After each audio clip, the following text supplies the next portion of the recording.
This live stream brought to you by the Excelsior Citizen and these generous sponsors. Since 1974, Chuck Anderson Ford has proudly served the community's automotive needs. From new and pre-owned vehicles to parts and service, they've been there in the past and they'll be there in the future. Visit Chuck Anderson Ford today. Does shelter insurance cover shiny red cars? Yeah. What about purple vans? Also, yes. Monster trucks? What's going on, son? From shiny red cars to purple minivans, you can count on Shelter's local agents to help you protect what matters most. Our Excelsior Springs Hospital, where better care is right in your backyard.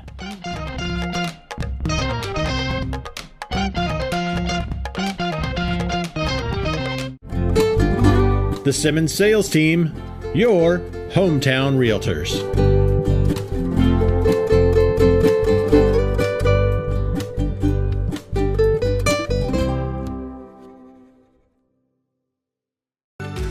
Whether we're talking about our dedication to preventing and restoring power outages, our pursuit of safety, or providing the best member experience possible, we are relentless in serving our communities. Find out how you can advertise with Excelsior Springs' #1 community resource. Visit excelsiorcitizen.com today. All right, we're going to go ahead and call the meeting to order. If you will join me for the Pledge of Allegiance, please. I pledge allegiance to the flag of the United States of America and to the republic for which it stands, one nation, under God, indivisible, with liberty and justice for all. I loved how you said that. That was great.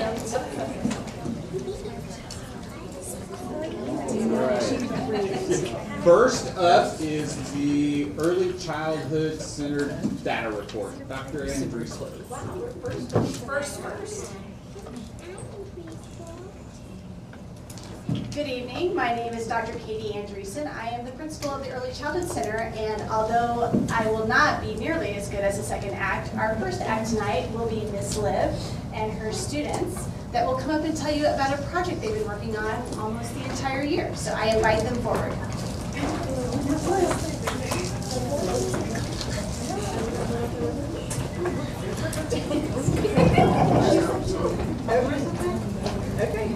Okay, hi! Oh, I don't need that. Do I need it? Okay. I'm Miss Liv, and I'm going to let them introduce themselves, but we are the Helpful Hippos, and this is, what's your name? Amora. What's your name? River. And what's your name? Millie. And so all year long, we have been working on a certain project, and I don't know if you've ever read this book, Pumpkin Jack, but throughout the book, it's about a little boy who gets a pumpkin, he carves it, he names it, it's like Jack-o'-lantern, but he names him Jack, and then his mom tells him that it's time to throw Pumpkin Jack away. Well, he does not want to do that. Instead, he takes Pumpkin Jack and he puts it in his backyard.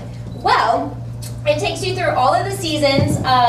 He decomposes, he does all the things, and in spring he sprouts again. And then he has a whole pumpkin patch in his backyard.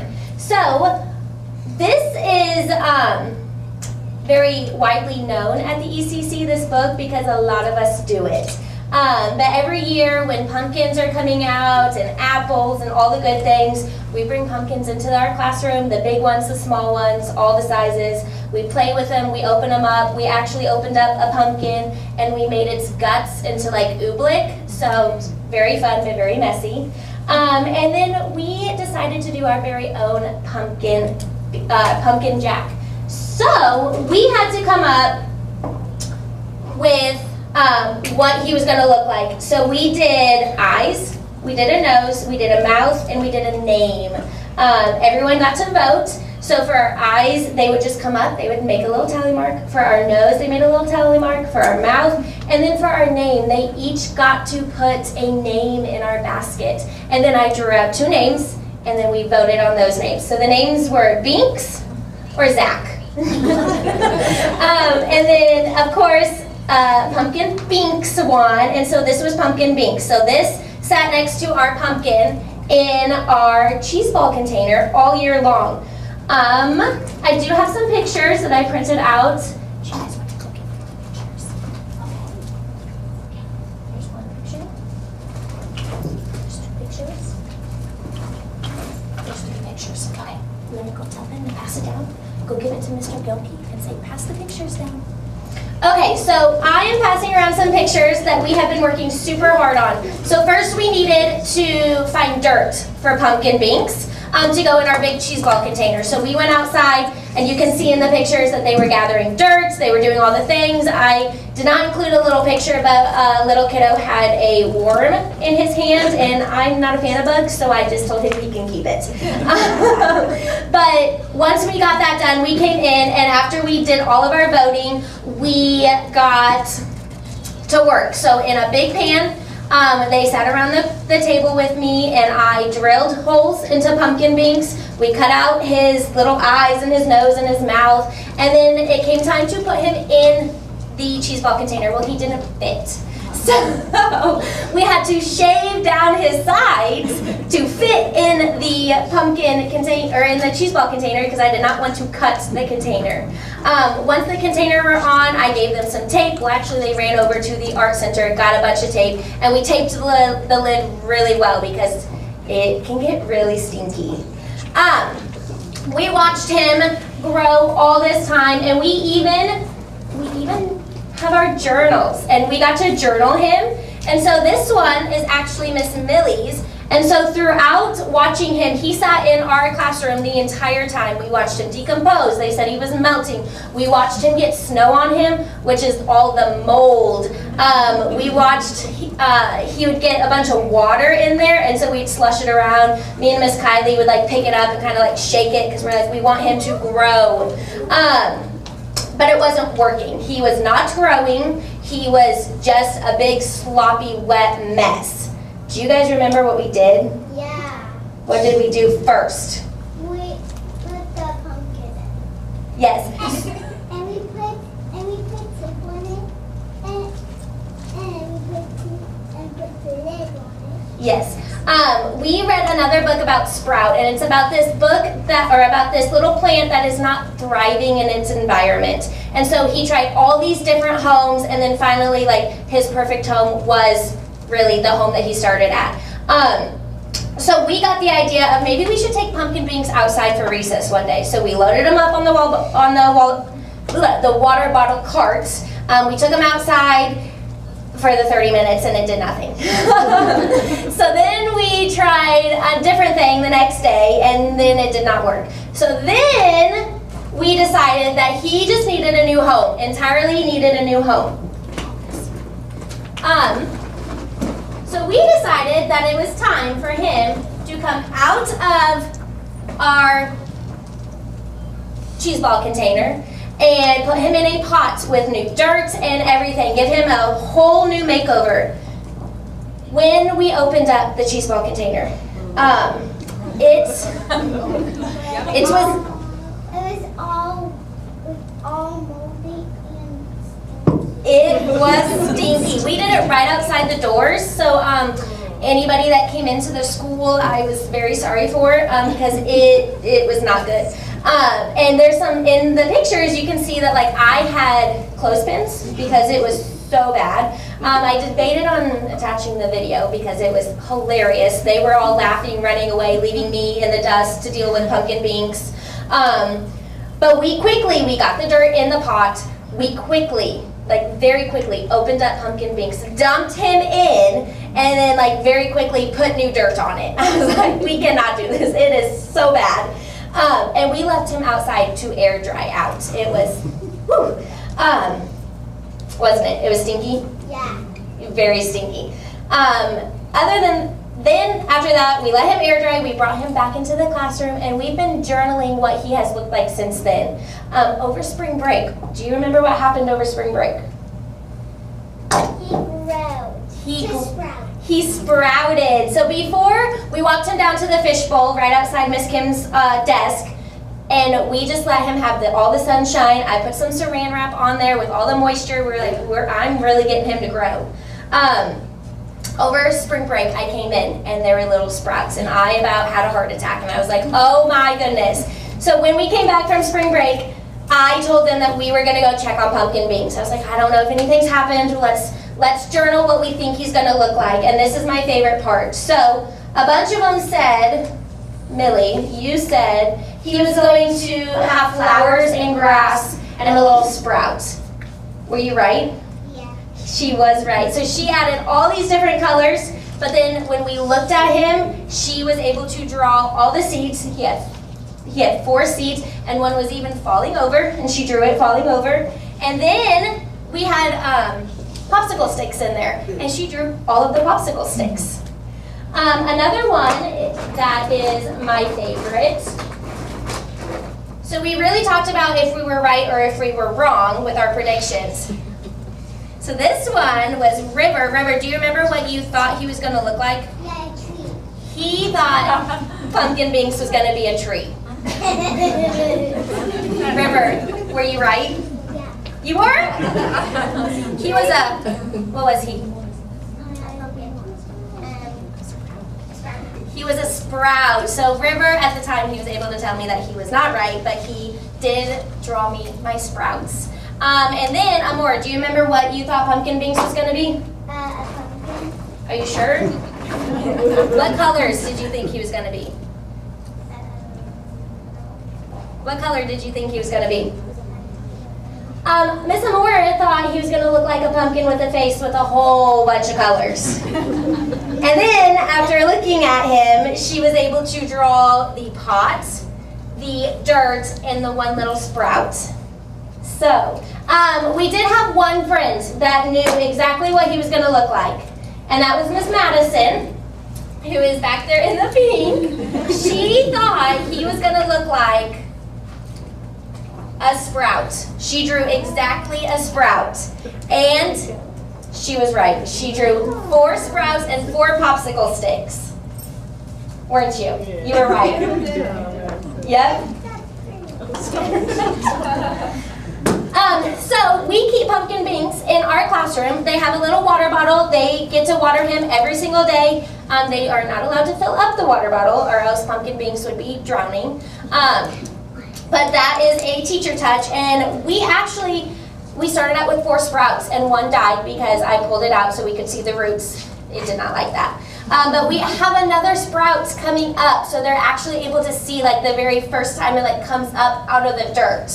But we just wanted to come show you Pumpkin Binks and what we've been working on, and hopefully maybe the ECC could get their own pumpkin patch. We'd have to ask my boss really nicely. Yeah. Do you guys have any questions about Pumpkin Binks that we could answer? So are you going to sell the pumpkins come home? Fundraiser? We could, yeah. New toys in the Helpful Hippos classroom? Yeah. Well, thank you for letting us come show you our Pumpkin Binks. What? Thanks for letting it air out before you brought it. Yeah, it needed it.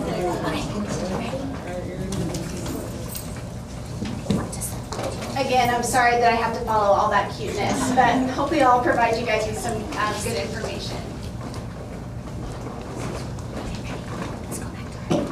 So I will start off by looking at our enrollment and attendance data. We did have a setback this year because we didn't have teaching staff to start the year to open all of our classrooms.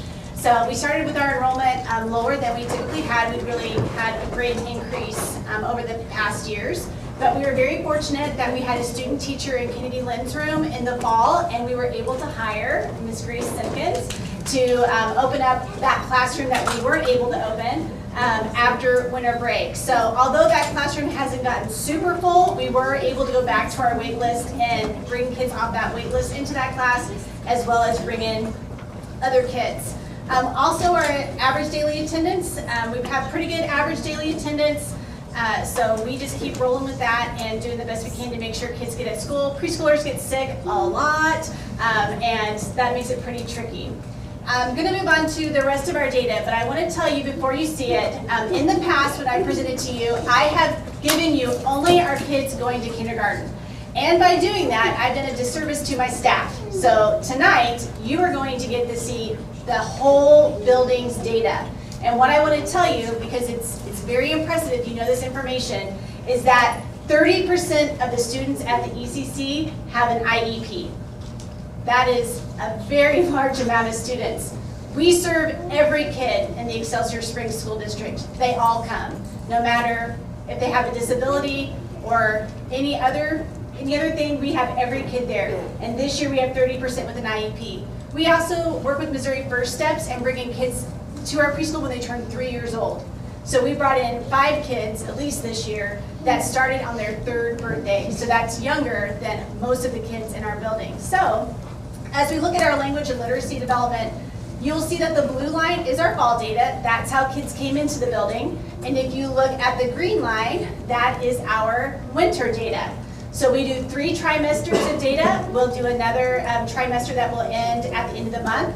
But looking at this data, you can see how hard staff has been working to get all of our students, even those 3-year-olds and special education students, up into the 80s and 70s. And I will show you a little bit of kindergarten data later that kind of shows you like where those kids are falling. You'll go ahead and move forward. For our cognition, which includes patterns, measurement, colors, classification, all of those cognition pieces, you again can see where we started in the fall and that dramatic change as we came into winter. So again, all that hard work that staff is doing in those areas. Next, we move on to a really important piece of what we do at the ECC, and that is our social and emotional and regulation. So we say at the ECC, our job is to get kids social and emotionally ready to go to kindergarten, because if they can do those skills, they can learn anything when they get to kindergarten. So these scores are incredibly important to us. So all regulation has to do with some very key things that you will find we also want our older kids to do, like initiative, self-control, engagement and persistence, and being able to share space. So what huge skills to have as you roll into kindergarten and even later on in life. And you can see again that great growth that we made in this area. Our next part is physical development and health, and that not only has to do with like gross and fine motor, but it also has to do with safety and nutrition. So once again, important skills for our students, and again that great growth from fall to winter. Going to our next slide is our history and social science. So when you see this, you think social studies, and you're wrong. So was I when I first did this. The 2 things that we look at in this area are also very important skills that kids need to have, and that is conflict resolution and how to be a responsible person in a team, how to work with other kids. And so again, you can see that great increase that we had between fall and winter. The last thing that we look at the ECC is visual and performing arts, and that has to do with visual art, but also with music. And once again, you can see the great work that was done at the ECC in this area. One of the great things we are doing this year, and I'll bring it back again later, is we're able to add a whole bunch more family events back in, because Lewis went to their own building and we had our own space back. And the visual arts and music is one area where we're able to add some family engagement that I'll talk about later. So we're very excited about that. The next slide, we don't have the same kind of comparative data that a lot of other schools have. So the data I have for you today is how we compare to other preschoolers in our MARC Area 16 region. So these are other 3, 4, and 5-year-olds in the Kansas City area and how we compare. So again, we are the green line and MARC Head Start is the blue line. So at the beginning of the year, you can kind of see how we were doing. And then you can see how in the middle of the year, how much we've improved and how we are higher than the area that MARC serves. So that's always very exciting news to see how well we're performing against other schools in our area. The next one, here is your kindergarten information. So every month I report to you on 3 measures that we have at the ECC. which is 2 language and 2 cognition. The 2 language are phonemic awareness, phonological awareness, which is the key stepping stone at the ECC, but then shifting to that letter and word knowledge, which is where we want them to be heading as they move into kindergarten. And then the cog 3 and 4 are your numeracy. So like understanding the numbers and then understanding like one-to-one correspondence, all of those kind of things. So those are also 2 huge pieces. So these are just our kindergarten kids, and you can see where they came in, and you can see that we are at the middle of the year at 90%, 89%, 92%, and 85%. And that's with a whole nother trimester. So our staff has really been super successful this year at working with those kids going to kindergarten to make them successful in those areas that just directly relate to them going to kindergarten. Okay, collaborative climate and culture. So we do a lot. We are a school family at the ECC, and we do have a climate and culture committee. So we've done a lot of things this year to try to keep the climate and culture moving. We have tough kids, just like every building, and so we really have to make sure we're uplifting our staff. So we do things like we have a sunshine cart that comes around. We even have one of our staff members dress up in a little sunshine outfit to do that. We did kindness notes at wintertime. We did an ornament exchange. Miss Lane opened up her house this year to do Galentine's, which was a phenomenal event for staff to come and attend. Right now we're doing a kindness bingo, and we've also worked on a wellness week, but just always really working on how can we support our staff as much as we can so they keep coming back every day and keep doing their best for kids. Oh, family engagement. So I touched briefly on family engagement, but I'll put our family engagement up against anybody's. I think we have some of the best family engagement that you can attend at our building. And we've really tried to listen to our families and families that are looking for preschool to try to make our experience as similar to others as possible. So for the first time, after we shared with Lewis, they did a trunk or treat, and we were like, oh, well, now we have to do it again because our kids had it 1 year.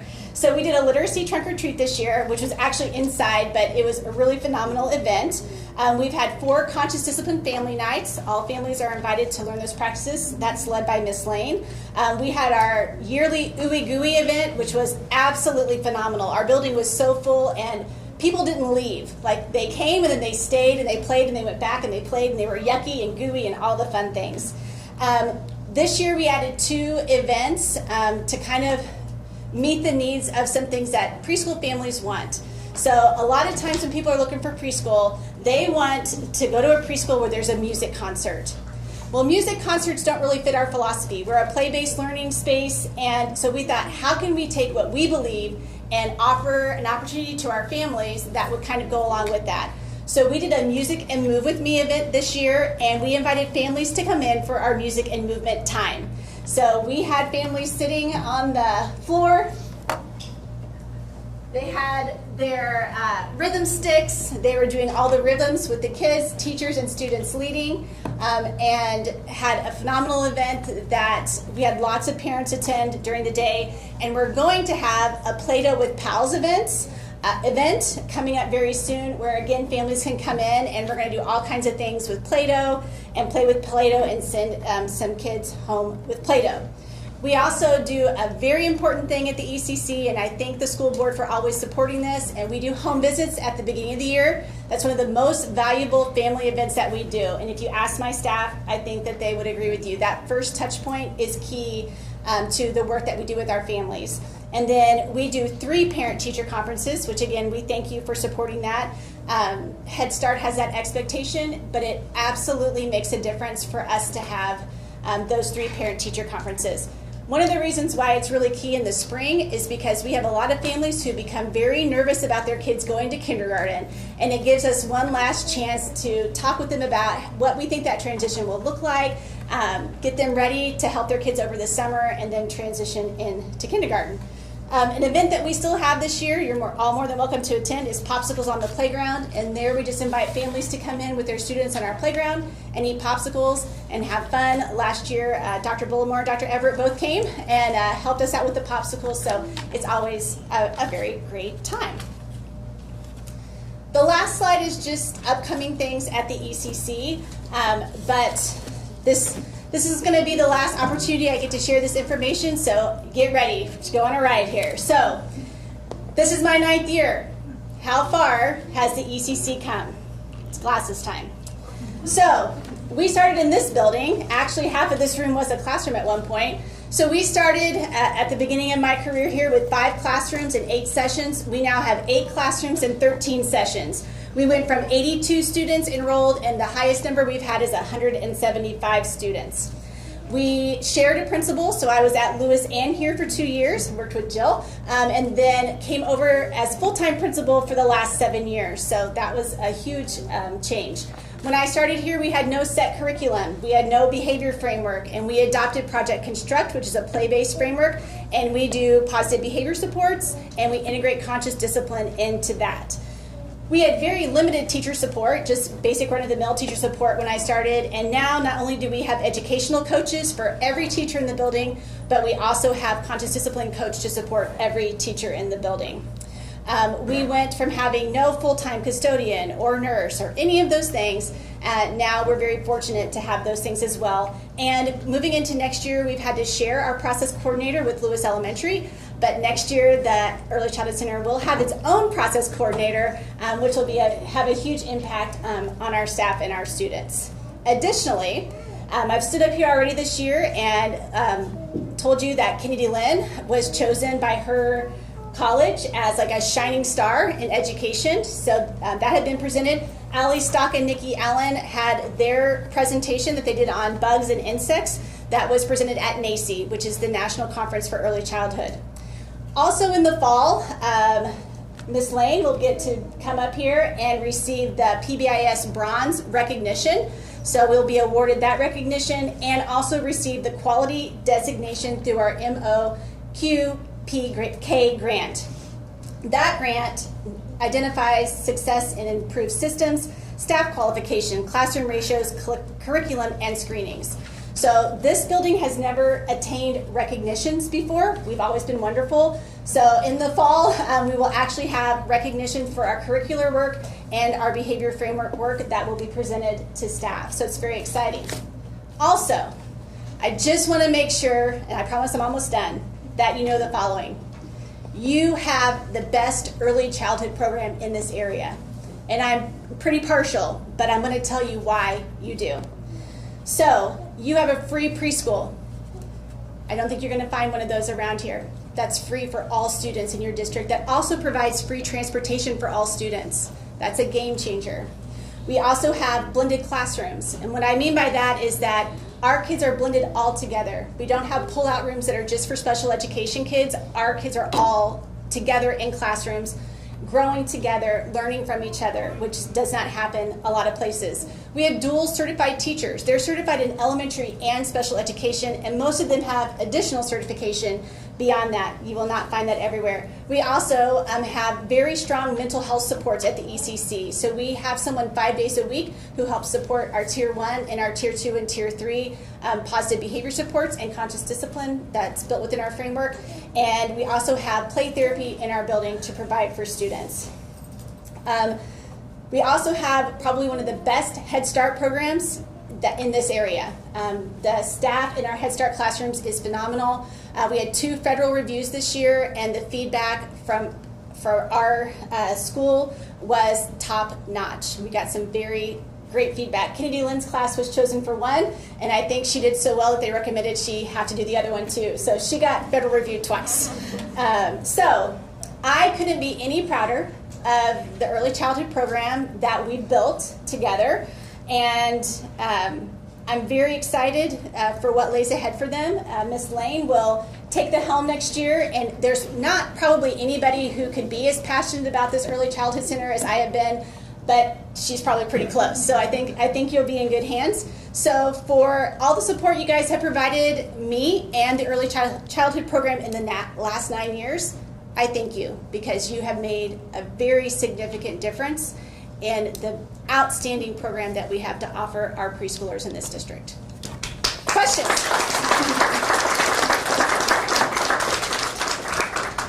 Any questions? Nice work. Oh, thank you. Thank you very much. Thank you.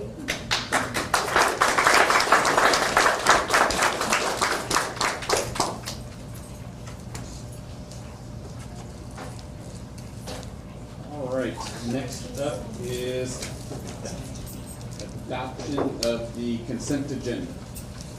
So moved. First by Jill, Second. second by Kaylin. All those in favor? That passes 7-0. Next up is item D, recognition our classified employee of the month, Mr. Gilbert.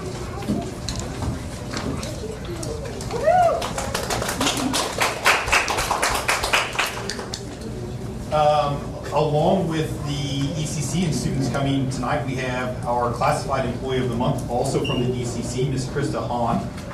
Dr. Andreessen wrote of Krista. Krista embodies the heart and mission of the Excelsior Springs School District through her compassion, dedication, and excellence in early childhood education.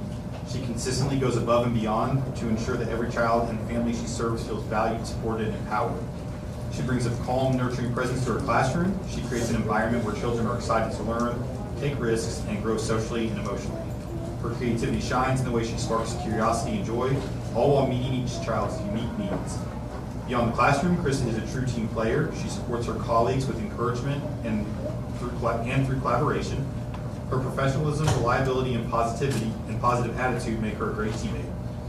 She takes many notes for our DRDP collection and helps Miss Kennedy rate kids. You can also find her at all of her classroom parent-teacher conferences taking notes. Krista's commitment to Head Start mission extends beyond academics. She builds strong partnerships with families, celebrates their success, and connects with them with resources that strengthen the entire community. Krista is more than an outstanding paraprofessional. She's a difference maker. Her passion for children, families, and education reflects the very best of what it means to be part of the Excelsior Springs School District. She exemplifies dedication, excellence, and heart, making her truly deserving of the certified classified employee of the month recognition. Dr. Bullmore and I were able to get over there, and she had a full welcome in the office from a number of staff members that kind of maybe derailed the meeting that was happening. It was such a loud celebration, but we were super excited to get over there and celebrate her. I was back in the ECC today working on some paperwork, and Krista was right there doing all the things that she always does. So it was encouraging to see there's great things happening in that building, and so we're super excited to be able to recognize her. And for the 8th straight month, the Classified Employee of the Month has declined the opportunity to give their 5-minute speech. We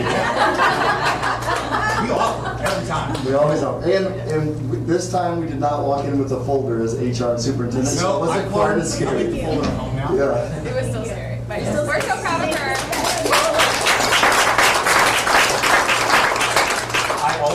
I also have certificates for our board members who have completed their training with the Missouri School Board Association for the 25-26 school year. So I'll pass these out momentarily, but I've got certificates for Darren McCown, Kaylin Good, Trey Harkins, Kenny Manley, and Tracy White.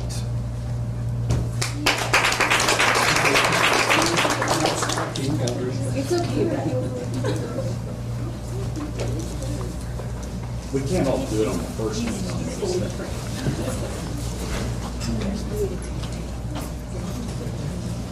Thanks for coming out, you guys. Have a good day tomorrow.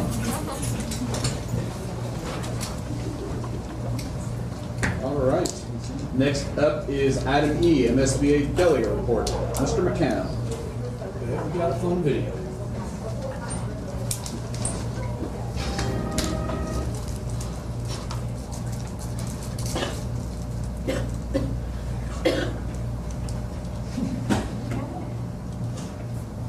Making me look bad.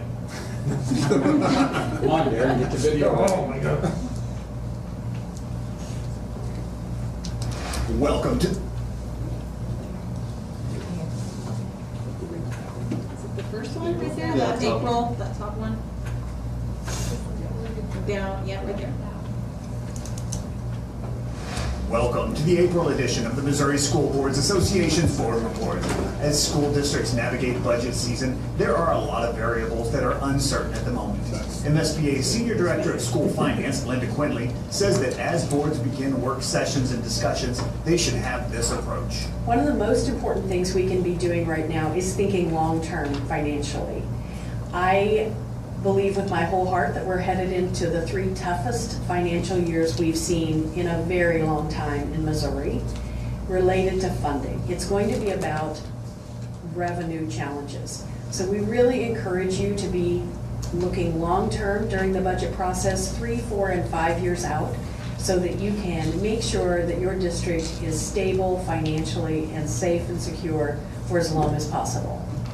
Long-term thinking requires a look at revenue coming from federal, state, and local levels. I wanted to talk to you really specifically today about what's happening related to funding at the state level and the local level, particularly thinking long-term. We mentioned those local impacts going forward, those bills that have happened, new legislation this year, we don't know how that's going to come out. April elections, whether your levies pass or don't pass, we're seeing several Prop C elections, some debt service transfer elections out there, so good luck on those. I hope those have all passed maybe by the time you see this video. But also, we're seeing Prop C decline. At the state level, the state adequacy target is declining, classroom trust fund is declining, and the federal allocations, remember last year they were late. In addition to being late, they were also stagnant.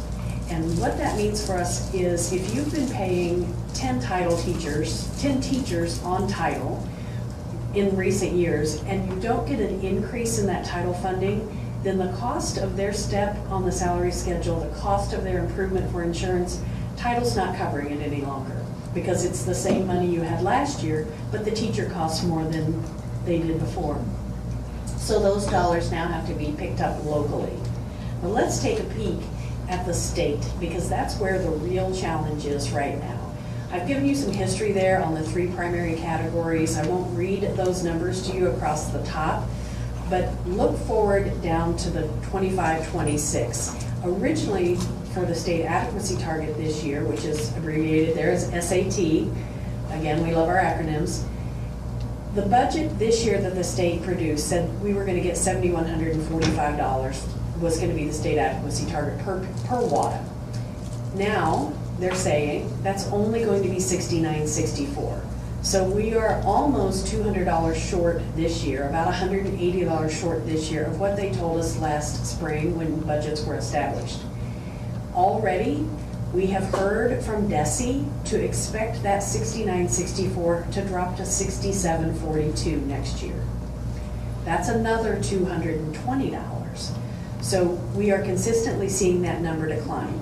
Linda had far too much important information to fit into this version. To see her full 8-minute presentation on the key things to know for budgeting this year and beyond, visit the MSBA website or the MSBA YouTube channel to see the extended board report. School finance is a complicated topic. Watch for the MSBA weekly and Legislative Voice newsletters for the most recent developments that affect districts and for information about upcoming webinars and other learning opportunities. Make plans now to attend MSBA Summer Summit June 14th through the 16th, which is back at the lake at the Ozarks this year. Join school board members and leaders from across Missouri to learn about emerging trends and hot topics in education. Also, be sure your board is represented at the June Delegate Assembly to be held in conjunction with the Summer Summit. Delegates will be electing state officers for the coming year at that meeting. The summit concludes with a day of workshops on finance for new leaders, new board member training, and the board president's workshop. Registration information for the Summer Summit is posted on the MSBA website. And last but certainly not least, if you were elected to your school board for the first time this month, welcome to school board service. Missouri law requires all school board members to receive 18.5 hours of training within their first 12 months of service. MSBA's new board member training fulfills this requirement and provides the foundation for becoming an effective board member. MSBA Director of Board Development, Lisa Nieder, says that although that sounds like a lot of training, the leadership development team has worked to make it as convenient as possible. The training is broken into 2 parts. For phase 1, you'll complete a series of online modules at your own pace on your own time. These modules are designed to increase your knowledge of important topics related to board service. In phase 2, the remaining 8 hours of your training will be done live with other board members, where you'll discuss and apply the information you learned online. You have the choice to do this in person at locations around the state or virtually over Zoom. Training topics include board operations, school finance, student achievement, school law, and more. Once you complete your training, you'll be certified and ready to serve your community effectively on the school board. Plus, you'll help your district fulfill an accreditation requirement. The training is free for all new board members. Check the MSBA website for a schedule of training opportunities along with registration information. That's it for this month. Thanks for allowing us to have some time at your board meeting, and we'll see you in May for the next MSBA board report. Do you have anything else? No, sir. Any visitors? No. All right, the visitors, we're moving on to the superintendent's report. Dr. Bullinger. The pleased of the board, I'd like to share some updates from throughout the district. And unlike everyone else that's only getting their information from the MSBA report, I meet with Linda twice a month. So you get all of this every month, and you're about to get a lot more. And there's going to be even more during the budget workshop, so buckle up. First, as we scroll down here, just a strategic plan update. So the action planning groups have been working hard. The plans are due back to Mr. Rubio by the 22nd. The meetings plan to finalize and present those action plans to the district community strategic planning group on April 29th and 30th. And then the hope is to have that wrapped up and then a May presentation and approval by the Board of Education. So we're really excited about the work that group is doing. The work Mr. Rubio is putting in with the leaders of those groups, made up of our admin and some of our instructional coaches. Really excited about that and where that's going and setting up a plan for the next 5 years for our schools and community. So we're excited about that work. Team Tiger, so this is something that we began this year. District leadership team kind of re-envisioned that, so we met last week. The Team Tiger is our district leadership team designed to strengthen communication, transparency, and shared understanding across the district. This is something that we continue to hear from staff in recent years when it comes to communication and feedback that we've gotten. So it's not a decision-making body, but rather a way to create consistent two-way communication on key district topics, initiatives. This was our first one this spring.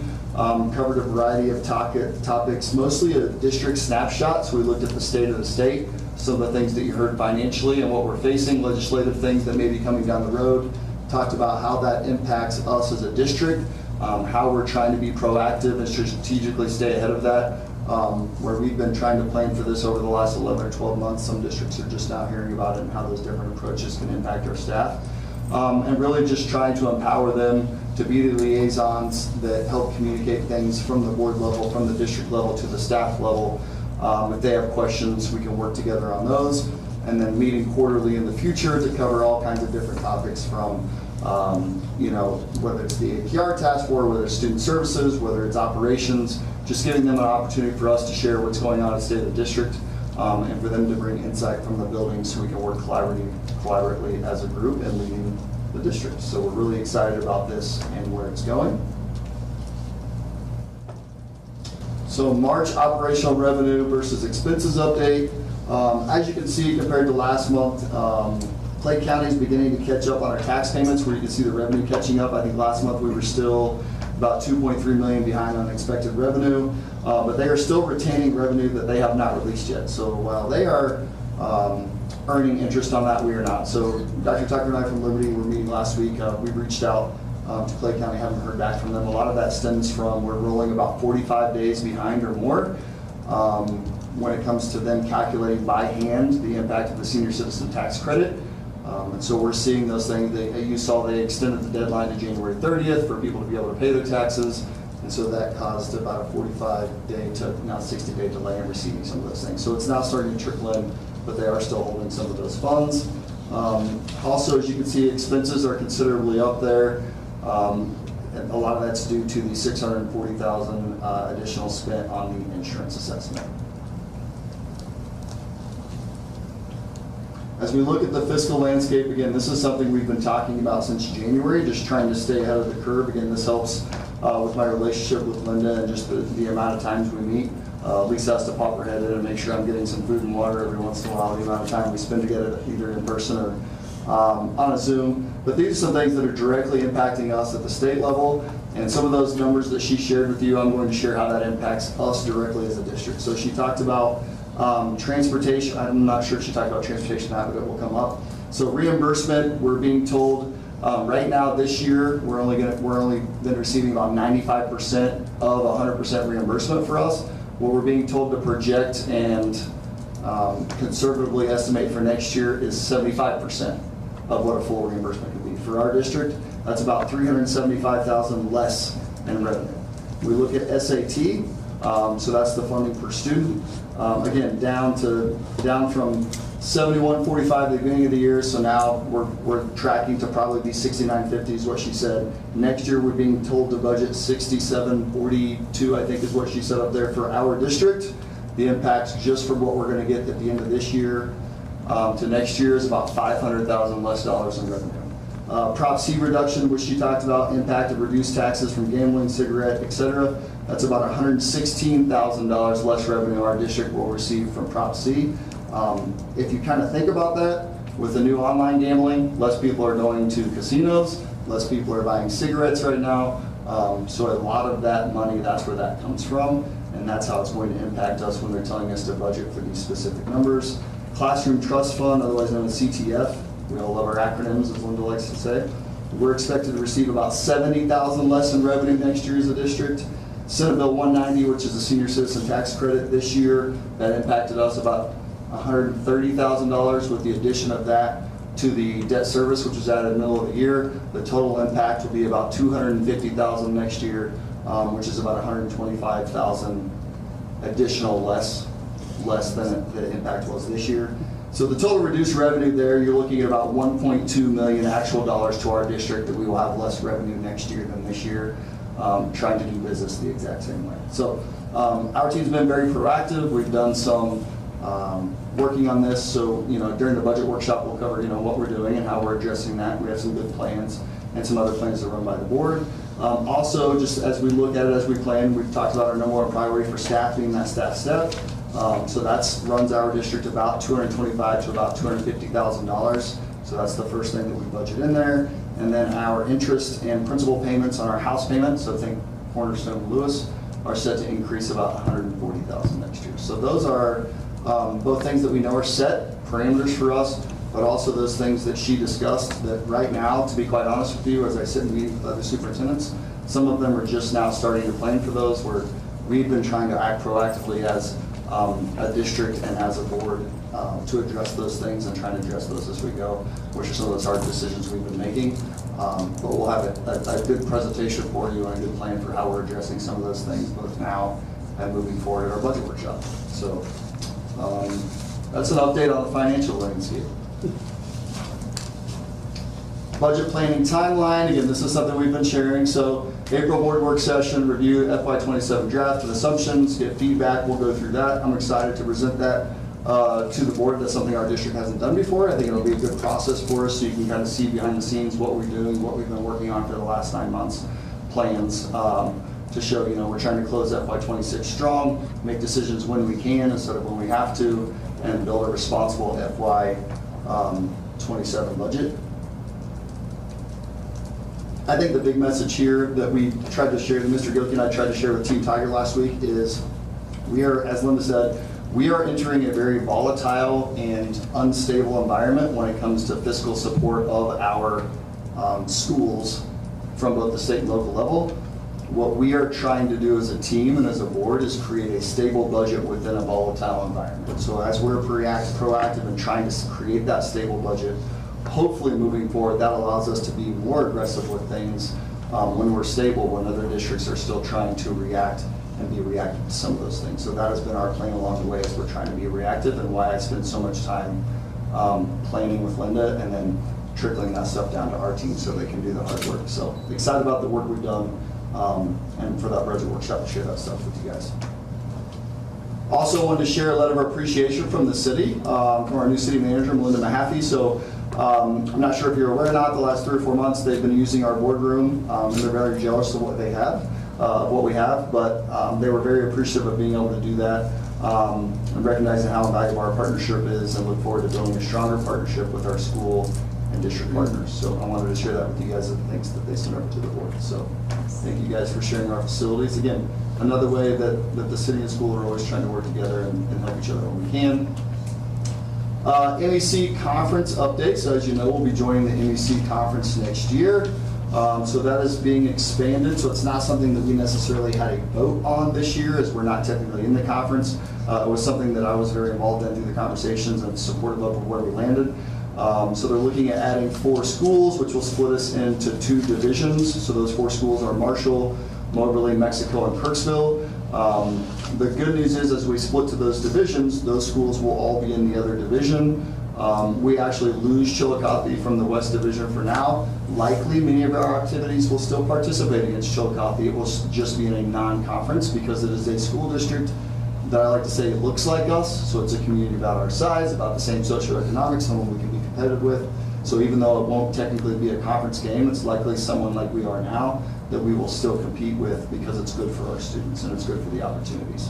But some parameters that go there, I sent that out. I know Mr. Cole's going to share it with the standard. Some parameters that we want to set into place as superintendents as we work on these things with athletic directors.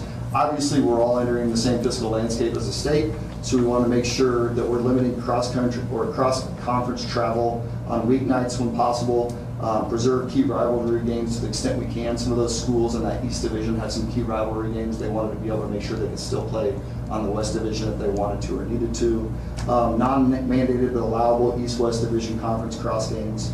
And then thoughtful and creative scheduling for all activities as we consider travel. That's a priority for all superintendents as we look at how are we most efficient with every dollar we have so we can put that back into the classroom. So that has been a priority for us. Sorry, the citizen. I'm sorry, Mr. Cole. Student, staff, and group recognition. So just to end on a highlight, because the financial stuff is never fun, although I do enjoy doing it. Some successes from around the district. Our ESHS academic team won the Suburban Blue Division Conference Tournament. We have 10 softball student athletes that received the honor of academic all-state team, which is amazing, as well as outstanding scholastic achievement award from Misha. Academic all-state softball. Josie Kassler, Bella Lifford, I'm going to get these names wrong. Addison Lingle, Haley Ray, Haley Reeves, Caden Rogers, Kinley Rogers, Reese Ryan, Willis Schreier, and Jaden Wilkins. ESHS one-act team district champions competed at the state on April 21st in Springfield. Wrestling finished up with following medalists at the state wrestling meet: Cooper Collins, second place; Gage Carr, third place; Carson Vandermeulen, third place; Lily Getz, sixth place. Cooper and Lily will be representing Missouri at the Metro Classic. Additionally, Tigerettes finished the season as state champions in Class 2 hip hop, state runner-up in mixed, and 5th overall place in Class 2 at the state competition. ESHS speech and debate team competed in districts and secured 12 spots to represent our community at the state competition April 24th and 25th. And they also won second in both speech and debate. NHS inducted 24 new members on March 6th. The ESHS band received an exemplary mark at large group districts, and the ESHS Student Council received this year's Association of Student Councils Honor Award. And I believe we have a late entry here. Separately, we had several basketball athletes named All-Conference. I believe Booker O'Neill was second team All-Conference. Kinley Rogers and Josie Kassler were also second team All-Conference. So congratulations to both of these students and sponsors of these activities. There's a lot of hard work that goes in the off season, during the season, for success by our students and staff members, so we want to make sure we recognize them. So that's all I have. There's a question. I do have. Yes. We have a lot of things to celebrate, and we used to in the past recognize those students at the beginning of our monthly board meetings and open session. Yep. Can we continue that? Absolutely. I know it's an extra burden to try to get people here, but if we can do it first thing, I think that's a good practice. I think it's a great idea. We can talk to Mr. Baker about inviting some of them out. It's no burden on us to invite them or have them here. Yeah. If they're willing to accept, we'd love to have them. That's great, but that's a lot of hard work. I agree. 100%. We need to celebrate success. 100% agree. Any other questions, comments? Can I ask a question about the MEC? I know that they're working right now on scheduling for next year, and knowing that we're going to have like further, drive times, and considering the parents and work schedules and trying to ensure that families can be involved in these things as well.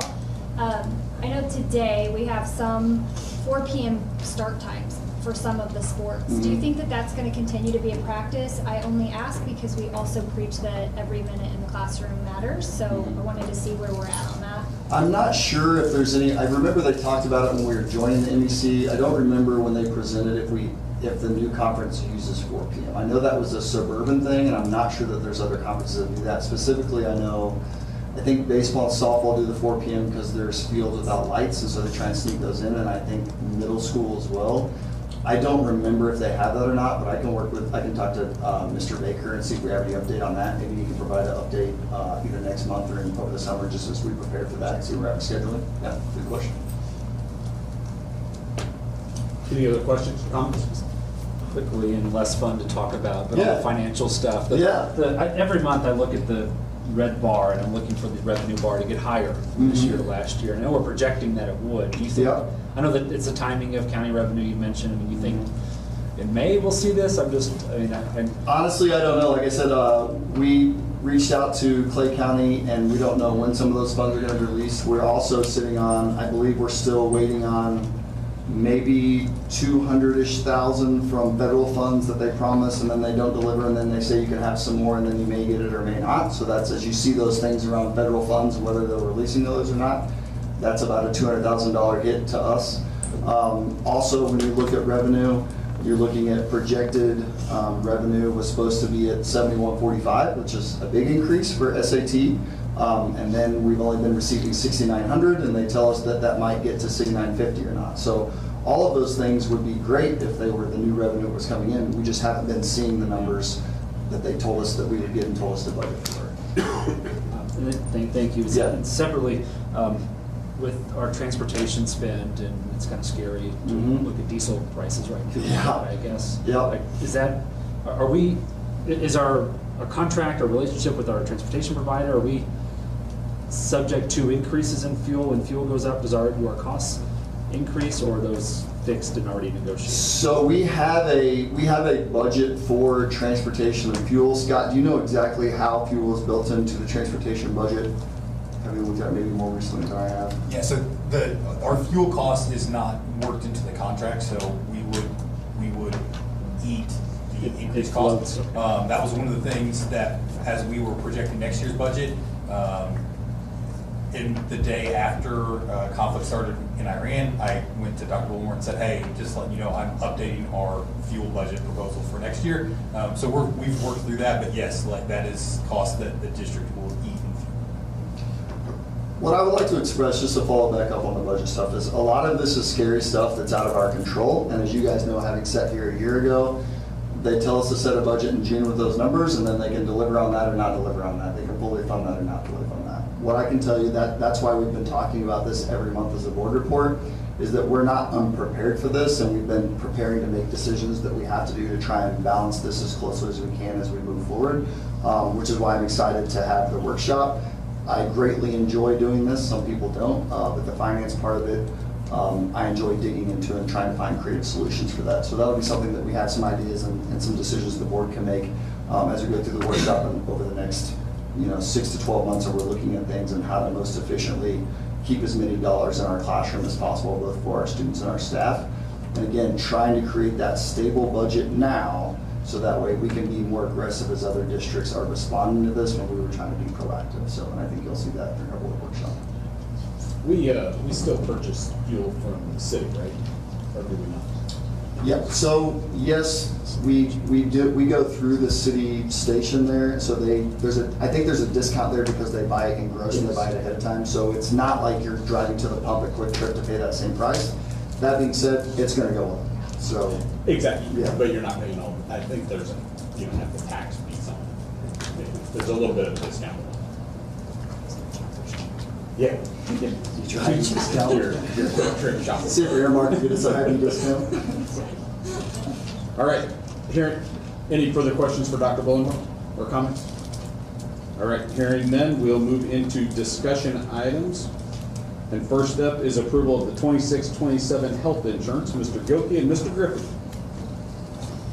Thank you. I'm going to go through a little bit of context or backstory here. I've got Bill Griffey, who works with the district as a broker, and then Randy Lucanati. I'll have them come up in a second to kind of work through some stuff for us, just to kind of make sure we're all up to speed. So the district currently, and for several years, has been in a consortium of school districts that is called EMA-UHP. You guys are aware that last year the district was given an assessment. All districts in the program were. The district looked last year to move out of that program, as most districts did with that assessment. One of the things that ties districts up in that is your loss ratio, so whatever you're paying in premiums compared to what an insurance company is paying out. And so for Excelsior Springs, that has been trending down, which is good. Our loss ratio has been trending down, but not overly attractive to new insurance providers. And so coming in this year, we knew that that was something that we wanted to look at, seeing if we could make movement. Obviously, we were assessed again this year by EBUHP, and that program knew that that was probably going to be the end of that program. I remember having a conversation with Bill at one point before that decision was made, that EBUHP was closing, that I said, as he was working with other individuals, to let them know that we were aggressively looking to make a change for next year. Prior to, and we'll get to some rates and things in a little bit, prior to EBUHP deciding that they were not going to continue to provide insurance effective July 1st, what they were talking about was a base increase to rates at 20% and potentially higher. So had EBUHP still been in an option for us, we would have been looking at a base of at least 20% increase across the board. So we were looking, again, pretty aggressively to see what our options were. EBUHP then decided that was not, they weren't going to continue to provide, and we knew that we had to make a change. Ultimately, we landed on OSBA, and I'll have Bill and Randy kind of talk through some information on OSBA specifically here in a second. As we look at it, we'll talk through this in detail, I think, with questions at the end. We are looking at rate increases with OSBA, who we're proposing, typically between 8 and 21%. And I can kind of get into some details as we go with that. With that, we have looked at a number of ways to try and keep costs down for our employees as we go into 26-27. So one of the things that you'll see on here is that one of the things that we're proposing is currently the district pays $44.15 a month on dental and vision. And so one of the things that we've proposed is rolling that $44.15 into health insurance, which is pretty standard practice for school districts. Most school districts provide all of their benefit in health insurance and then provide dental and vision at cost to the employee, but they get it at employer cost. So whatever the rate is for the employer, that's the rate that they're getting, but it's a cost, it's an elected insurance. So that's one of the things that we're proposing. Again, that's just kind of shifting money, but it helps reduce the increase for health insurance specifically for our employees. So we currently are at $600 a month contribution in health insurance, and so the proposal is $645. One of the other things that we've surveyed staff, we currently, one of the benefits that we provide employees is access to the community center. And so one of the things that we've surveyed staff on that is an option is if we took the money currently allocated to the to the community center, if we took the money that's allocated there and applied it to health insurance premiums, we could increase district contribution in health insurance premiums by another $20 a month, which would take us from $645 to $665 a month in district contribution. Currently on that survey, I've got 195 responses with 66% of employees saying that they would prefer to see that money move to health insurance premiums. So roughly or almost exactly two-thirds of respondents have said that they'd like to see that money move to health insurance premiums. So those are things that we have talked about internally and again as staff, recognizing one, the financial state of the state and what both revenue and funding is going to look like in 26 and 27, trying to do trying to be responsible with the decisions we make fiscally, not just for next year, but things that will set us up for the next 2 to 3 years. So that is the proposal for health insurance is really making some adjustments. That again does not change what the district is currently contributing. It's just moving things to focus it specifically on health insurance to reduce the amount that our employees are paying. And like I said, I can walk through what some of those different numbers look like, if it's $645 or $665 towards the end of our presentation. But before we get to that, I'll have Bill and Randy come up and kind of walk us through what OSBA is providing and why we're looking at them. And then you guys can ask them questions, or again, Dr. Bohr, my questions that you have.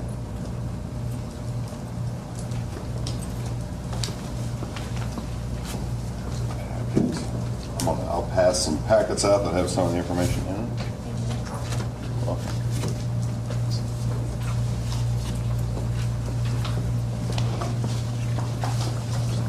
Sir? You got it.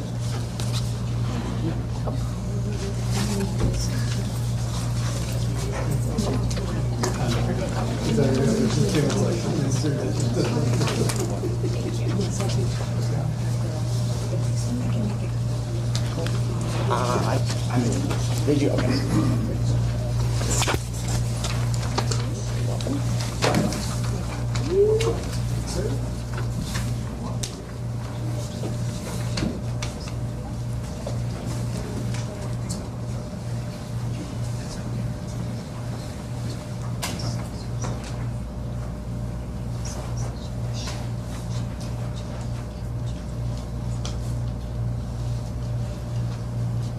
Okay, thank you.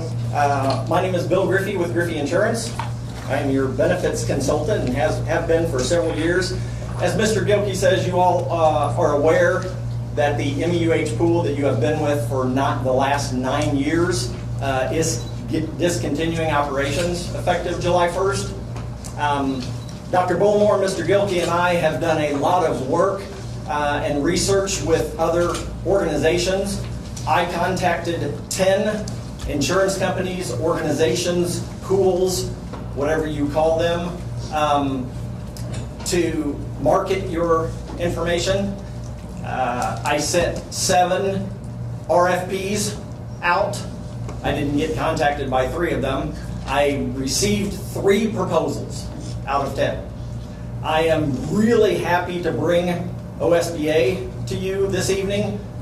We tried, as Mr. Gilkey alluded to, last year we tried to get some other quotes, some RFPs for you. The loss history for the last 2 out of the 3 years, as Mr. Gilkey says, it's trending downward, it's trending better. We did not get any competitive proposals last year, and this year, again, receiving 3. 2 of them were not competitive at all. They were 30% or more above what your current MEUHP plans were. OSBA, as Mr. Gilkey alluded to, has come in because they have various plans like MEUHP does, come anywhere between 8 and 21%, depending on which plan the employees choose. What I like a lot about OSBA, currently the employees have 4 plans to choose from. Even though MEUHP has more plans, you can choose 4 for the employees to choose from on their own. OSBA has 8 plans, and all employees have access to all 8 plans. When they go online to enroll, you can choose one of any of the 8 plans. So that gives more choices to those employees. As Mr. Gilkey alluded to, and I think you have, Dr. Bullmore sent out the dental and vision that he talked about. As you look at the spreadsheet that was given out for the dental and the vision, that is a little misleading. The dental and vision rates up until now have been employer paid. The rates from an insurance company, normally they give you different rates. They make available different rates for employer paid versus voluntary versus employee paid. The rates that you currently have, especially on the vision plan, I negotiated with the insurance company IMED back in 2011. Those rates have not changed since 2011, and they've been employer paid. If we would have stayed with IMED for the vision, those rates, being now going to be employee paid, voluntary, would increase. The employer paid rates, those rates we do not have the option of staying with if you change to employee paid voluntary. Okay? So there is a pretty big difference on the vision rates, but those IMED vision rates are no longer because they will be voluntary. Okay, I'm going to, any questions before I turn it over to Randy, and he's going to talk a little bit about OSBA. Could you just maybe explain better not explain better, you did fine, but from my understanding, the last bit about employer paid versus employee paid? Yes. On vision and dental, it makes sense to me to put the district contribution in medical insurance because overwhelmingly that's what people are going to have and want to enroll in. Just trying to understand that last bit. Are we creating a dynamic though where because it's now employee paid, the rates are higher? So someone who wanted, say, medical and dental, has a higher, overall cost because the cost structure is, as I understand what you said, is higher for employee paid versus employer paid. Correct. The reasoning behind that is because normally there's not as much participation if it's employee paid, whereas employer paid, there is more participation. So the insurance company has more money to pay claims versus the voluntary. So the voluntary with less participation normally, then they have to increase the rates to get the same amount of premium that they would on the employer paid. Does that make sense? No, were we going to, not to interrupt, but I think to clarify your question, were we going to be able to continue with IMED either way? You can, yes, but these rates will not apply. They would be higher. Yeah. And as I... If the district carried it, would the rates still apply? That's what I was going to say. If the district stays as the employer paid, do the rates stay the same as what you negotiated in 2011? With IMED, yes. Now, one of the big differences is with MEUHP, the brokerage firm, the consultant, FTJ, Forrest T. Jones, we already had, meaning me and our school district, had IMED and dental at that time with another insurance company. MEUHP had their own insurance companies, but they would allow us, our school district, to put IMED and our dental plan at that time, which was with Delta Dental, on their enrollment platform. Okay? OSBA and the other organizations, the other pools, have their own insurance companies. They will not allow you to bring outside companies and put it on their enrollment platform. So the short answer is yes, we can keep that, but this will not be on the enrollment platform for the teachers for open enrollment. We will have to enroll them separately with paper applications in order to keep. So the employees will not be able to see their true cost per paycheck on the open enrollment platform with OSBA. So yes and no, we can keep it, but it's going to be more complicated for the employees and administration to do that. Does it affect the rates overall with all that? I guess, can we? I think like a note is currently we're paying, between dental and vision, we're paying $44.15 as a district contribution. Going to OSBA, even though it's employee paid, it'll be $38.97 a month to those employees. So the total rate is still cheaper to the employees than what the district is currently paying for those services. And we're not looking to roll the 44 over into their medical for them. Yes, right? we are. But I'm saying the rate that even if we do that, we're contributing currently $44.15 a month. When we roll that, we've set $45 to health insurance. The rate that our employees are going to be charged for dental and vision is $38.97, which is less than we're currently contributing as a district. So I'm just saying the total that we're asking our employees to pay next year is less than we're currently paying this year. Of which we are adding to their medical side, correct? Yeah. And then is the offering the same of the vision and the dental? So they're getting the same, deductibles, the benefits, same coverage, the same. It's similar. It's with a different insurance company, but it's similar, yes. There's not an apples to apples. But we're within reason? Yes. Now, and one of the big things too with the dental with OSBA, there are two different plans. There are a base and a buy-up. The big difference is, do you want orthodontia or not orthodontia? And orthodontia is for just kids under the age of 19. Do we offer that with our current plan? Yes. Correct. So there is an option of a cheaper dental plan. No, currently there's only one dental plan. Oh, okay, gotcha. But with OSBA, there are two dental plans. There is a cheaper option than what we currently have with no orthodontia, and then another offering with orthodontia. So those employees have a choice, whereas now you don't have a choice of a dental plan. Do I understand this correctly? I'm looking at a sheet that was provided on the dental cost. Is the cost the same for family versus individual on the dental?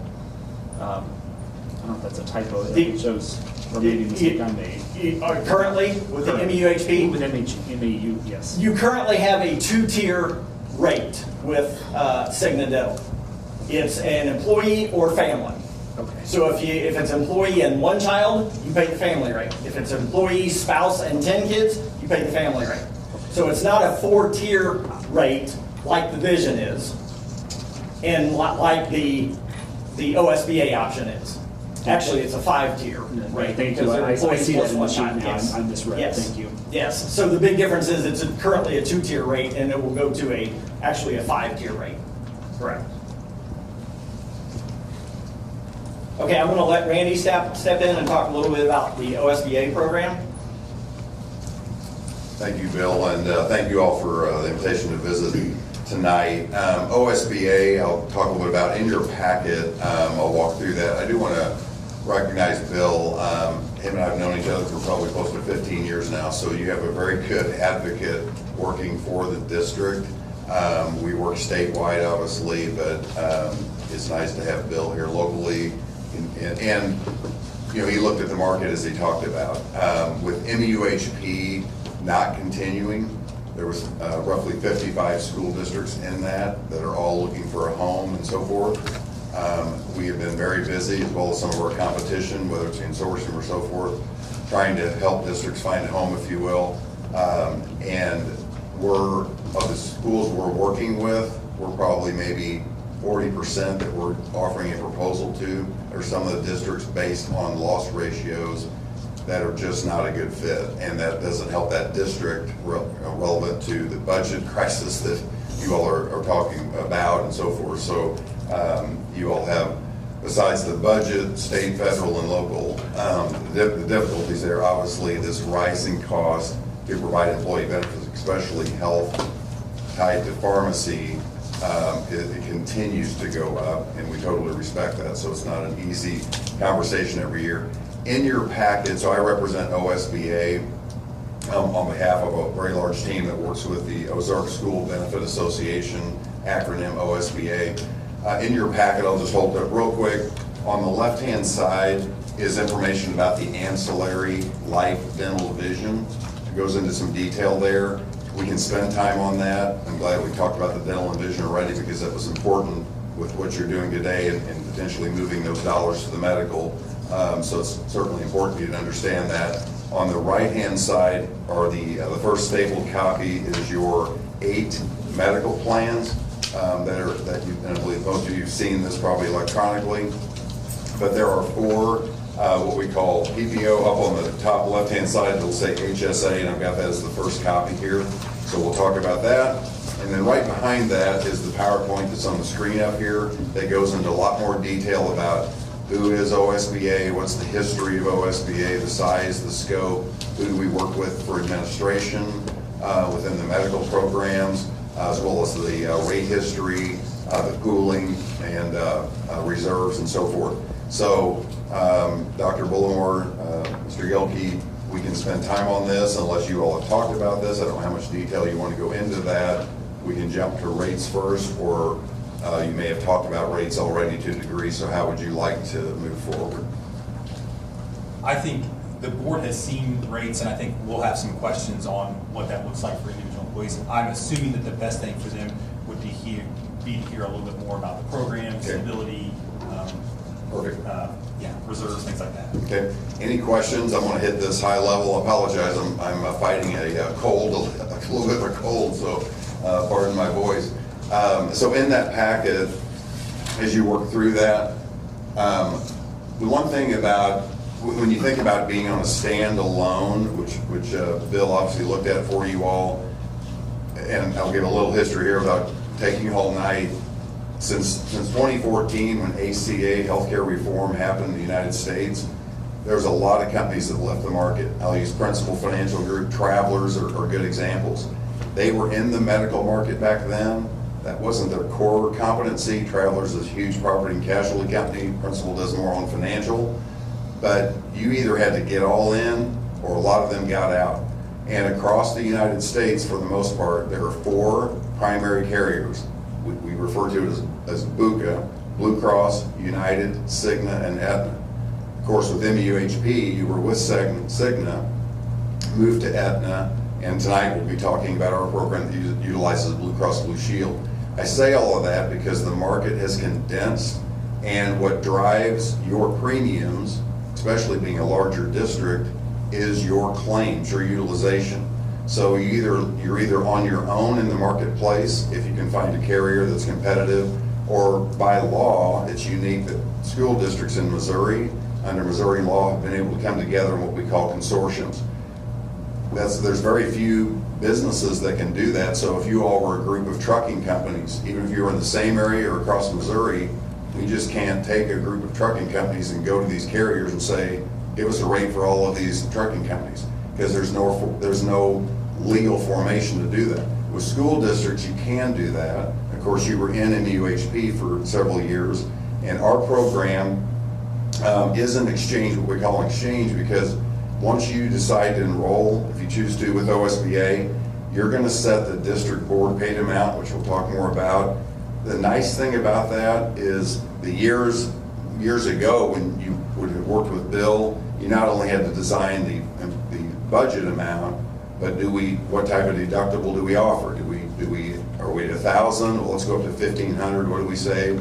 Most of the schools have moved away from that to where you're focused on board paid contribution. And then the more options you can give your employees and your staff, including retirees, that seems to appease the majority of all of them because they have more flexibility. So I say all that because the 8 plans that we offer give them a lot of flexibility. Obviously, they're paying an amount beyond what the district pays. So we really talk about it being an exchange where employers control their costs. You're deciding on your budget amount, and then the employees can create their own plan, whether they want a richer benefit plan, they want a high deductible HSA. So that's really what that points to. I just want to point that out a little bit. This tells you a little about who OSBA is. One note there, it started as a fully insured group of about 25 school districts in Missouri, fully insured way back in 2004, and they became a self-funded trust in 2009. So you fast forward, and when you think about that, as MUHP did, and obviously they went through some struggles financially, and I'll talk about our financials, by being self-funded, and you all are large enough to be self-funded on your own, but being on your own, even at almost 300 covered lives, it doesn't take many high claimants that you're on a very steep roller coaster, if you will. So by spreading that risk, we have about 20,000 covered members, covered belly buttons, employees and dependents, around 100 and almost 20 million in premium coming in. That gives us size and scope to drive down administrative costs. And by going self-funding and working with the Blue Cross Blue Shield administration programs, we're spending about 5% of that total revenue coming in on administration. 95 cents on the dollar is going out to pay claims. And we're really proud of getting to that point, because even if you were on your own and Bill placed you with one of the BUCA carriers, if you were with Cigna, by the time you're paying in your premiums and they add their profit margin in, you have to be running very well from a loss ratio, probably in the 85% range, to not be at a deficit with them. So when you are self-funded, we're cutting out the profits of these insurance companies, and all of it's going to fund the plan. So I'm giving you a little history there. I'll speed through some of this a little bit more, but why did we move from fully insured to self-funding? It is the best, especially the size and scope we are now. We're able to drive down the fixed cost, which is the one thing we can try to control. We can't totally control claims, but we have the majority of dollars going towards that. We have about 150 school districts. We added 25 last year. We're going to be well over 30 this year. And so with that in mind, there are various sizes across the state of Missouri, but it's one school, one vote when we make decisions about renewals and so forth. And we have a board of trustees we'll talk about. Every school joins with a participation agreement, a very small nominal amount that you pay to do that. So post your board meeting, if you make formal decisions, we'll move into the next step of the administrative side of bringing Excelsior Springs into OSBA if that's your choice. Let me stop with that. I'm throwing a lot at you quickly, but any questions on that? Okay. Just again talking about the size. The second thing talked about there in 2014, informing the trust about 118 million in premium, 117 million, and 18 million in reserves. So about 15% of the premium we have coming in is going into that reserve. That fluctuates. We have some months where we have higher claims come through. We have months where they don't. Similar to you all, working at a budget level every year where you're trying to anticipate, the funding. We can't predict all the claims, but we're trying to manage those claims, especially high-costing pharmacy, which has really taken over a lot of the cost of medical and pharmacy within the plans. We're doing a lot there, which I won't go into, to help manage that. But again, the size and scope allows us to do that. Kevin Kruger, who the leadership has met, has been the manager of this program. And we are part of Acrisure. So when I say OSBA, Acrisure is our parent company. They're one of the largest risk management insurance companies in the world. We have about 20,000 employees, $5 billion in size and scope a year in revenue coming in. So a very large company. Kevin is down in Bolivar, Missouri, near Lake the Ozark. He really manages the program, and then we work together, kind of the boots on the ground, obviously with Bill, on behalf of the districts, if you will. Plan administrators, if you're on the St. Louis side, so to speak, you're with Anthem. Kansas City side, your Blue Cross Blue Shield. That is the network of providers that your employees and retirees would be working with. Plus, they have the nationwide Blue Card. So if someone's traveling and they're at Disneyland with the family and someone needs care, as long as they're staying in that Blue network, or if you have a retiree that lives in wherever, Colorado, they can access the Blue network nationwide. Let me stop with that, see if there's any questions. Can you tell us if like Liberty, Excelsior Springs, North Kansas City, KU Med, are they all in network? Yes. Currently with Aetna, I believe every hospital in the Kansas City area is in network. With Blue Cross, there are two, to my knowledge, that are not. It's St. Mary's Hospital in Blue Springs and St. Joseph Health Center, which is on state line between Missouri and Kansas. Those are the two hospitals in the Kansas City area that are not in Blue Cross's network. The three primary care doctors' offices in Excelsior Springs are in network with Blue Cross. Liberty Clinic, Northland OBGYN there in Liberty. There's going to be some differences with each insurance company. Of course, but I just wanted to make sure like the primary hospitals and providers in our area that our staff likely would choose is in network for them. Yes, I can't guarantee that everyone is, but it is a very similar network. But that's the big difference on the hospital network. Those two are not in Blue Cross's network. Okay. Thank you, Bill. I knew Bill would know that off the top of his head, so thank you. How OSB is set up, it's one district, one vote, but we have a board of trustees that are broken up in the regions around the state. That changes over time with different board members coming on. With these are generally superintendents, leadership within those districts. I mentioned that because I want to talk about the renewal process. The districts that are in OSBA, and you'll see this next year if you join, hopefully the year after as you continue. A lot of districts, you get down to this April time frame, March, April, you're right in the middle of everything else. We're trying to get enrollment done before everyone's leaving, or a lot of the staff is leaving in May. We are the first consortium to make renewal decisions, and we do that at the MASA meeting in January at Lake the Ozarks. So that's usually right at the end of January. So by February, we meet there. Districts can come in person, but we're kind of tagging on to the front end of that because a lot of the districts are coming to that meeting. And we have a meeting at that facility. If you're not there in person, you can join virtually. But that is where, by that time, Kevin, the actuary, and the board has went through claims, and they're making a recommendation on behalf of what they're recommending for the renewal of the next year. At that point, there's a vote. We've not had a year where it hasn't been accepted. And I'll talk a little bit about the renewal history. But when that happens, we're giving each district their renewal packet, either there if they're physically there, or emailing it to them. By February 1st, you have your numbers for OSBA, excuse me, for 7/1 of 27. So you can obviously look at other options. Bill can look at other options in years where you want to do that. But you're not waiting for us till March or April 1st to be giving you rates. You're going to know them early. And if they're acceptable to you, we're working very quickly then to work with your HR leadership, payroll, get your employee meetings set up. And generally by this time of the year, we're already working with districts doing education meetings. So gives you a little idea in the future.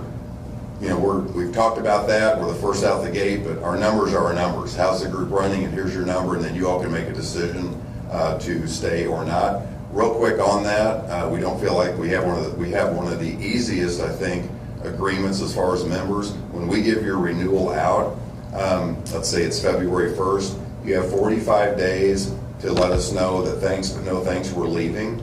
If you leave within that, let us know within 45 days. You're leaving, June 30th. There's no extra cost that you're paying, unless we would have an assessment, which I'll talk about because you're tired of hearing that word, I'm sure. But assuming there's no assessment, you're leaving.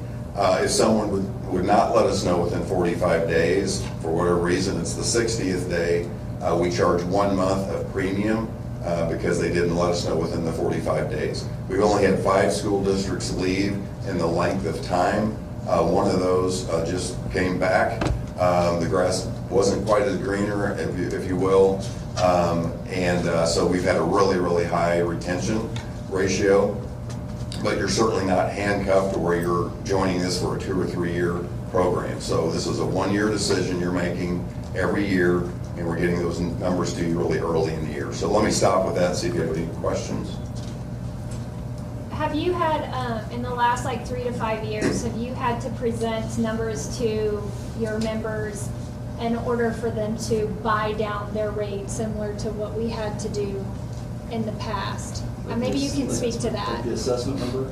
Is that what you're talking about? I'm not sure but when you guys would bring it to us that we had to pay $200,000 in order to. That wasn't to buy down our rate. So that's just to keep the program afloat. Okay, so can you ask him about that, and so we can learn? She wants to know about your history with assessments to districts. Perfect. So that's great, and I wanted to address that. And I'm certainly not here to tell you that there could not be an assessment. To avoid that, you would go to a carrier on a fully insured basis, where they take all the risk, all the reward. And for a lot of you that work within maybe your own business or other businesses, large or small, if you're involved in the medical renewals on the open marketplace, there is no silver bullet out there. I mean, Bill can attest to that too. Whether you're a smaller business, a larger businesses, I do a lot with larger businesses outside of schools around the state, and there is no immunity to rising costs for medical and pharmacy. To avoid an assessment, we need to be taking in enough premium, helping manage the claims, obviously having some reserves aside, and to manage that to where we're taking in enough to obviously fund and pay the claims. And this slide, I jumped ahead a couple, but it talks about the growth, if you will, of the consortium from a financial stability premium standpoint, and also talks about the renewal history. Our renewal history has averaged about 6% since inception of going partial self-funded. You'll see in July of 24 for the 7/1 to 24, 7/1 to 25, or excuse me, the 2 ahead of that, we had some 0 increases to 6. This year we had a 9.5. We had higher claims. A lot of it was driven by pharmacy. There's some things we've already done January 1 of this year to try to limit that and help members actually get medications at a lower cost if possible. Some of that is outsourcing it to Canada, if the member's eligible for that as an easy example. There's other things we're doing. So again, you have to try to stay ahead of the curve on what's happening there, and I think our team has done a good job with that. Specifically, we've never had an assessment. We've never came close to an assessment with the history of OSBA. We obviously do not want to go down that path, and it's not looking for in the foreseeable future that we would have to do that, but I certainly can't guarantee that 3 years from now, if we've not done our job, and we're not taking in enough premium, or maybe the members decided we recommend 11% increase and the members vote on a 5% increase. Again, that's never happened where they haven't taken the suggestion. Sooner or later, you're going to run out of road, if you will. So we can spend a lot of time talking about that. I don't want to gloss over that, but financially, it is important for you all to understand where we are, what the history's been, so that you hopefully are not leaving one consortium, joining another one, that you have an assessment looking at you, right away. And we certainly, again, have never had one, and certainly are working hard to not do that. So let me see if that addressed your question. Yeah, that was good. Thank you. That was our first question too. A lot of the other things in here, I'm going to kind of jump through because it gets back to the benefits that we're going to talk about. You'll see both with on the Anthem side, more St. Louis driven, Blue KC side, there's 8 medical plans that the employees can choose that we talked about. These highlight that, but it's actually highlighted better on your premium page. So I'm going to just flip through here real quick. Again, it talks about all this is in there, so please feel free to look at that. This one page gives you an idea of the dental, the vision, all the other what we call ancillary non-medical benefits. That's a one-pager. On the left-hand side, that larger staple copy gives you a lot more information. The one thing I'll mention on this, and we talked with Bill about it, the additional leadership, Dr. Bullimore and Mr. Gilkey, as well as the HR team, if under law, if you are offering a medical plan that's sponsored by an employer, you have to offer COBRA. And schools are unique because you have to offer retiree coverage, which is wonderful for the staff you have that will hopefully enjoy that and retire whatever age they're retiring, but not many businesses offer retiree coverage. That also makes it harder when we're insuring school districts because we have a population, about 10% of the population of each district. If you look at your population as a whole, about 10% of our membership is retirees. A lot of those are pre-65, and then they get to 65, go on Medicare and come off. But we're insuring that whole population, and administratively, you have to work with providing information to the retirees, billing them for their coverages, collecting that. MUHP did a very good job, we feel like, of doing that.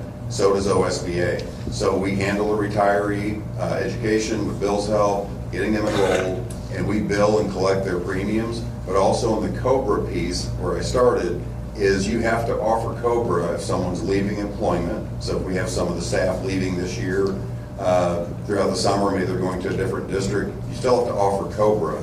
Not only for medical, you have to do it for dental and vision. So the one nice benefit, if you do have the dental and vision under OSBA, the employees are enrolling in all those benefits on one place, one enrollment, and we're helping educate them on that. But we're doing the COBRA administration for all those lines of benefits as well. Or if you would keep that separately, not a problem, but you would have to administer that separately as well, okay? Just a key point, because I know the administration teams like one stop for everything. Let me stop with that and see if there's any questions on ancillary or COBRA or retiree. I've got just a comment for the board. So one of the things that we looked at with ancillary benefits and as we would transition away from what our current policies are, employees could keep those policies. It wouldn't run through payroll anymore, but if they've got a cancer policy or a short-term disability through American Fidelity, they could keep those policies at their cost. It wouldn't run through payroll. But what we're looking at with OSBA is across the board 20 to 40% decrease for those ancillary policies. So while we're seeing increase in some things, going with OSBA will, again, like the cost that employees are paying for a cancer policy or again, short-term, long-term disability, those things are between 20 and 40% less in this transition. So that's pretty nice. Are those ancillary policies, are they all employee paid? They are all employee paid,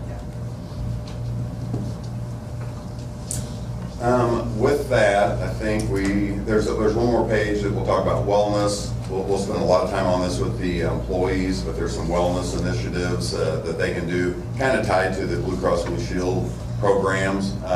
But obviously, we're trying to give the employees, the covered dependents, retirees, the ability to do their wellness, biometrics, know their numbers, and obviously try to encourage healthy lifestyles. So we'll spend more time on that. At this point, it probably makes sense to jump to the rate, the 2 pages that have the rates on them. So we can get to that. And have you all, if you don't mind, Mr. Gelke, have you all talked about this some, or is this, I can go through them in a little bit of detail, but didn't want to. We have not. It's been sent to the board. Okay. But yeah, we haven't had a discussion on it. Okay, if you can go to the next page, because I have these the opposite way in the packet. So I'll highlight this and Bill jump in if I'm missing anything. As Bill shared, we talked about all 8 plans are offered for every district within OSBA. And we've had, some of the districts have had a good question, like, well, if we only get 4 plans, are the rates cheaper or so forth?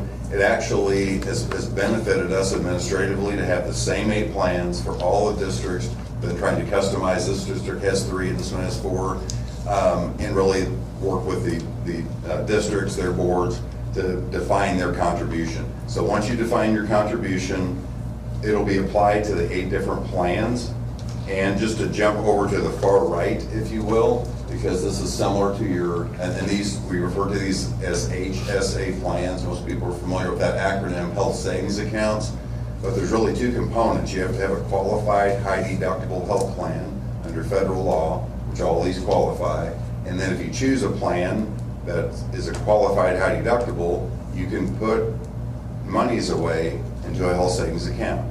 We all in the industry kind of call them HSA plans. So on any of these plans, you can see going from the right to the left, just on the top yellow, a $6,500 deductible. The next is a $5,500, and you'll see the premiums, of course, go up as you lower your deductible. So the least expensive total premium is the $6,500 plan listed at $685.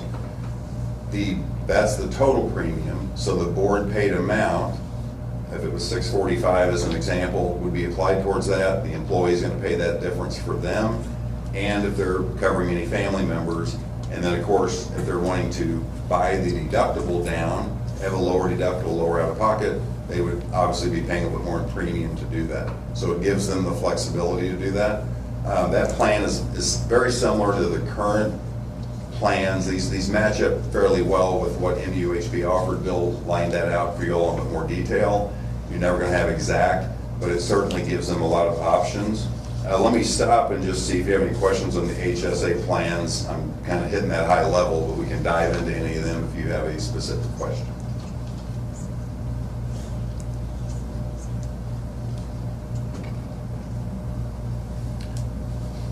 Okay, if we'll go to the next page, to the second page that is stapled behind the HSA is referred to on the top as PPO. And again, we kind of got to where we use that acronym.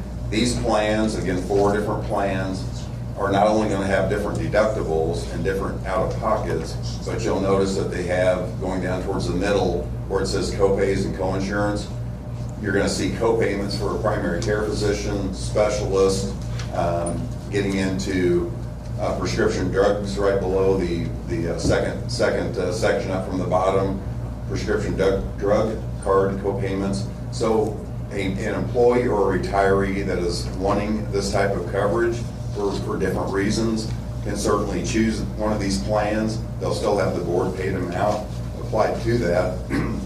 Excuse me. But instead of them having to pay all of their costs up front and go towards their deductible under a health savings account plan, they would have co-payments to see a physician or to get a prescription.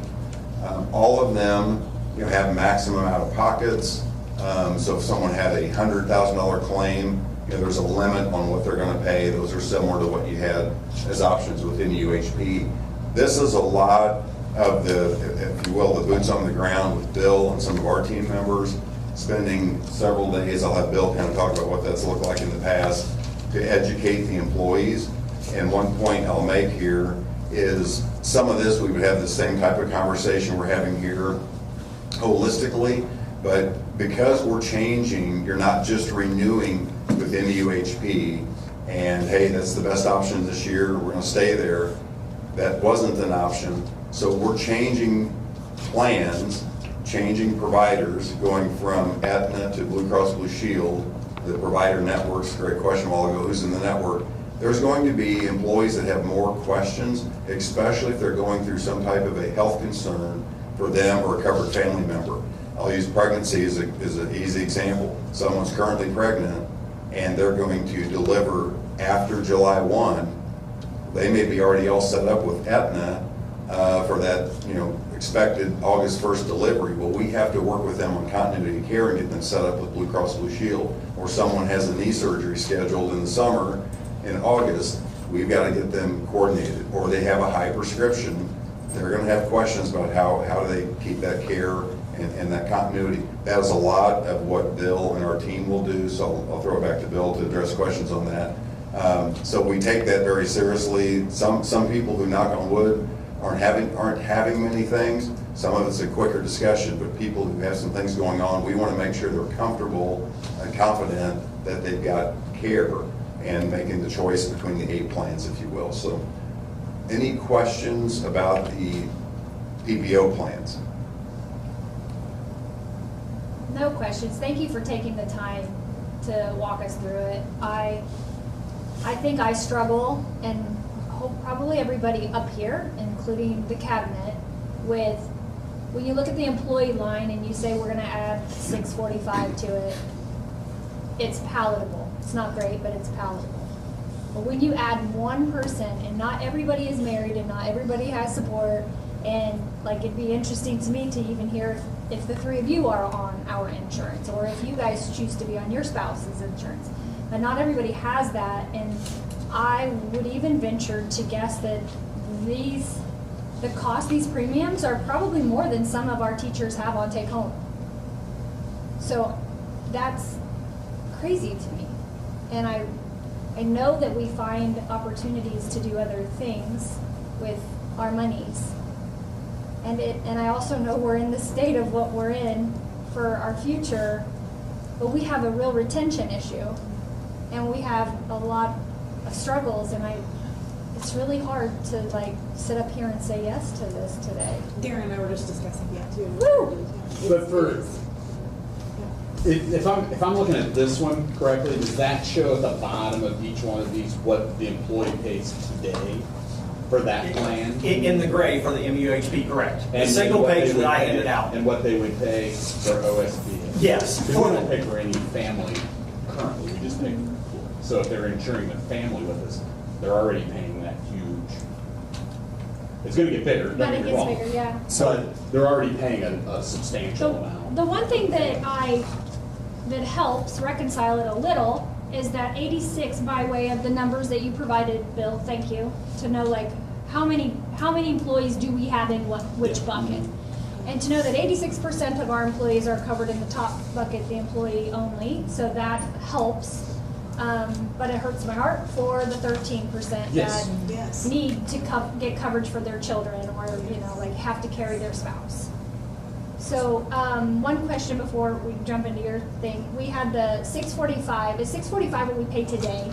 600 is what we pay today. Okay, so the 45. 645 is what we pay between health and dental vision. Okay, so I was wondering if that 45 or the 4415 can be added to on top of, so the district's not trying to save money on this. We're not trying to save money to put money back for other things. Correct. Okay. But to be fair, we're not paying any more than we have in the past, correct? I think 85 cents more. It's Correct. a little bit. And again, we can have some discussion on those community center benefits. I've run kind of the annual increase across, and it does vary. But on that 685 HSA, the increased annual cost for an individual employee is $84 for the course of the year. If we set our board contribution or district contribution at 645, that would be an $84 increase annually for them. So they're paying $84. There's actually several in that 685 HSA that are actually less than. There's one that it would be $384 cheaper, and one that would be $516 cheaper than what individuals are paying either employee plus children or employee basically plus family. Like those two are actually cheaper than what we currently are. So we have some that it's $100 more, some that it's a little bit cheaper, and then we have some that annually are $1,000 plus more. So yeah, but even if it's cheaper out of pocket for your monthly expenses, you still may have a higher out of pocket deductible. You might have a higher deductible or a higher max out of pocket. That's comparing like that OSBA to the 6,500 to the HSA 5,500 that you see all that comparison on. That's where, again, it's going to be an $84 increase annually to the employee, or if you have family plans, it ranges from a $700 increase to a $500 decrease across the year. So. Yeah, what we tried to do, Dr. Bullmore and Mr. Gilkey and I, is try to put as comparable plans as OSBA has with what your current 4 MEUHP plans side by side, even though realizing that the staff has an additional 4 plans with OSBA that they can choose. We tried to do as close to as apples comparison as we could, even though there's no such thing in today's world. Yeah. Yeah, and I think, it's helpful too. Yeah, and to your point, trying to do more, I think one of those things is something Mr. Gilkey alluded to, he'll talk about a little bit more, is transitioning that money from the community center into health insurance. And so we have, Mr. Gilkey was 151 employees about that take advantage of the community center. I think when we ran the numbers, about 20 of those or so visit a day. If we were to take that $60 and roll it into the health insurance, that would be 20 more a month towards the employee. That would be for every employee, and then that also would add up towards their retirement. So anything that you contribute towards health insurance. So that would take it from, if that's a direction the board chose to go, based on the feedback, that would raise it from $645 to $665 would be the board day. And just for reference, like if we apply that $665 on that highest deductible HSA, the cost comparison increase, decrease, you would have 1, 2, 3, 4 of the different options between employee plus spouse, employee plus 1 child, children. 4 of the 6 options would be cheaper for employees next year than what they're currently paying out of pocket this year. Just to clarify, Mr. Gilkey, on that, they would then be out of pocket, not out of pocket, they would be responsible for dental and vision on top of that, correct? So yes. Yeah. I think we need to, we're moving from one bucket to the other, but people still want to, they want dental services, right? They still want that insurance, or there's a good chance that they may pay for it. I don't know what our participation rates are really high because we paid for it, but I don't know what they would be. Correct. We just need to consider that in our calculations. We also have some positions that we may not be filling. We know that there are some positions that we're potentially not filling due to attendance or whatever the matter might be, financial support.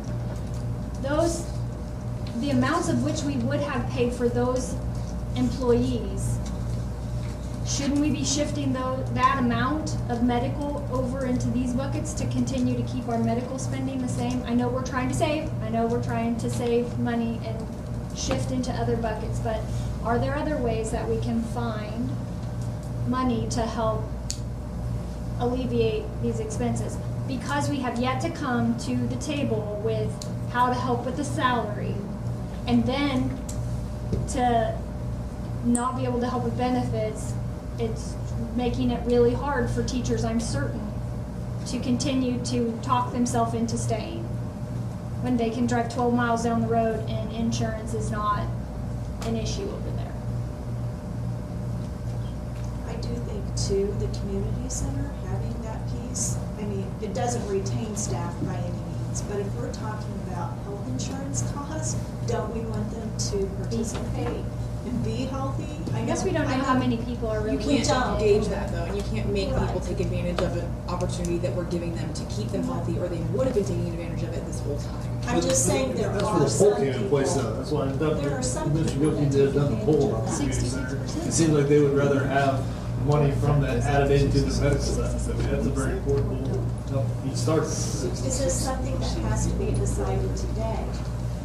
Or can we look at? What are you wanting us to? Do we have, is it something that we have to decide today? I ask that because the budget is so uncertain. Can we decide closer when we know what the money comes in from the county, or how many staff we will have. So a couple things to that. June 30th, we run out. That's the thing. I think today it needs to be decided upon, are you approving OSBA and at what amount? Do you want to approve OSBA at $645 as proposed? Do you want to do OSBA at $665 and roll the community center memberships into that?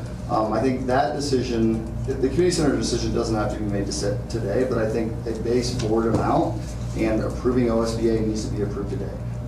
As we bring forward in the budget workshop and we get a clearer picture of what we're having to budget for, you could always at that time say, what would this impact the budget, or we want to do more? We've talked about that. There will be a little bit of work on the back end where we have to adjust that. Employees would know.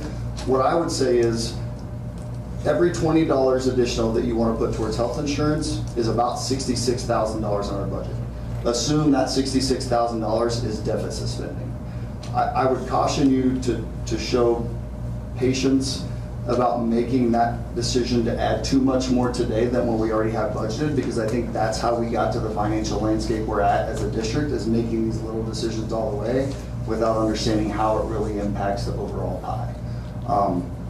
And I know that's hard to do, and I take advantage of our insurance.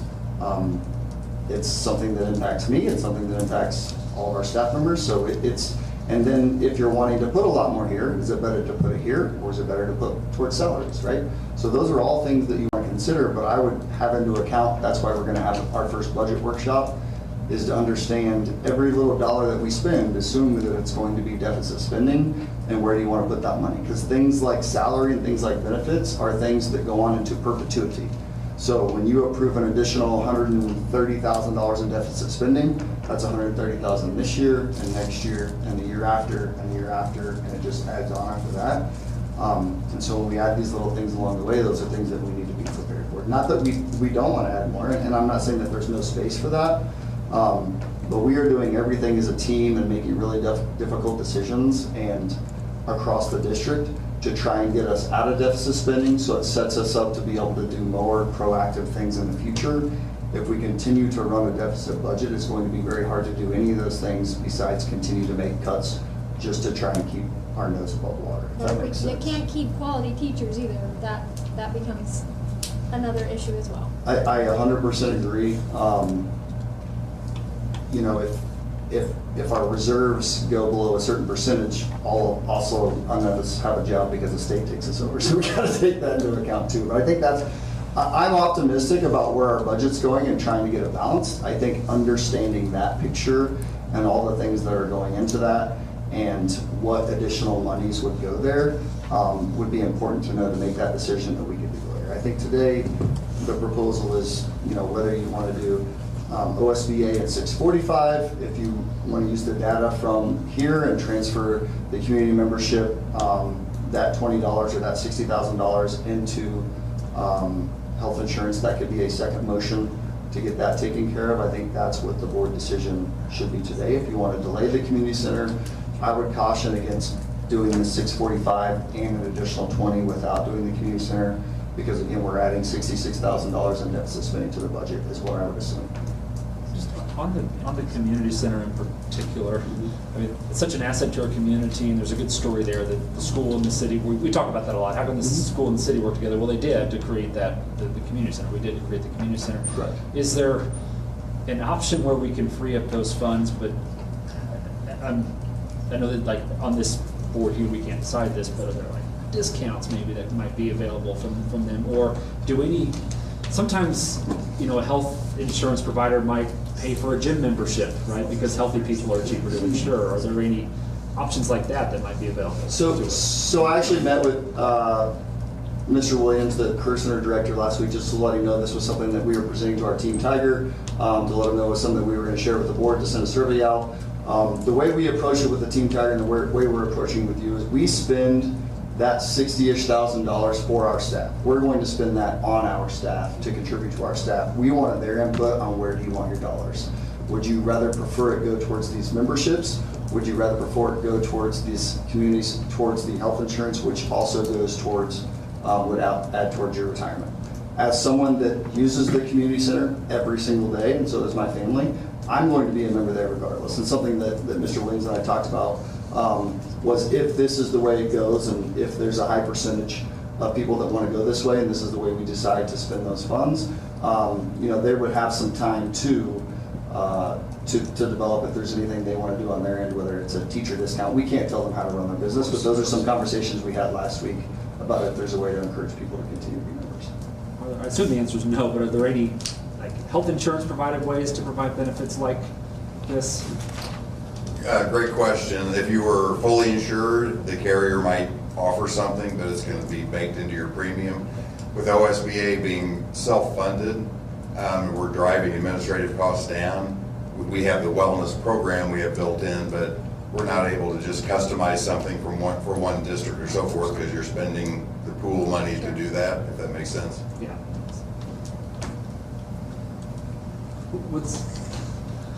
The financial numbers are sobering, and we're all aware of them. I guess what's hard to swallow is we talk about all of these increases that we have. Our transportation costs are going up, and you name it, right? And electricity costs, utility costs, etc.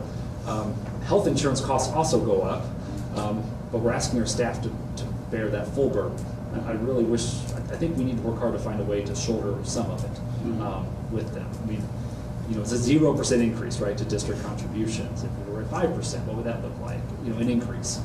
I agree with you. I think it's also important to remember that we just did shoulder a large burden of $634,000 towards health insurance. And that is not at the fault of the teachers themselves. Or the district, or I agree with you 1,000%. I think that's something that we should have gotten out of we tried. We tried, didn't we, Bill?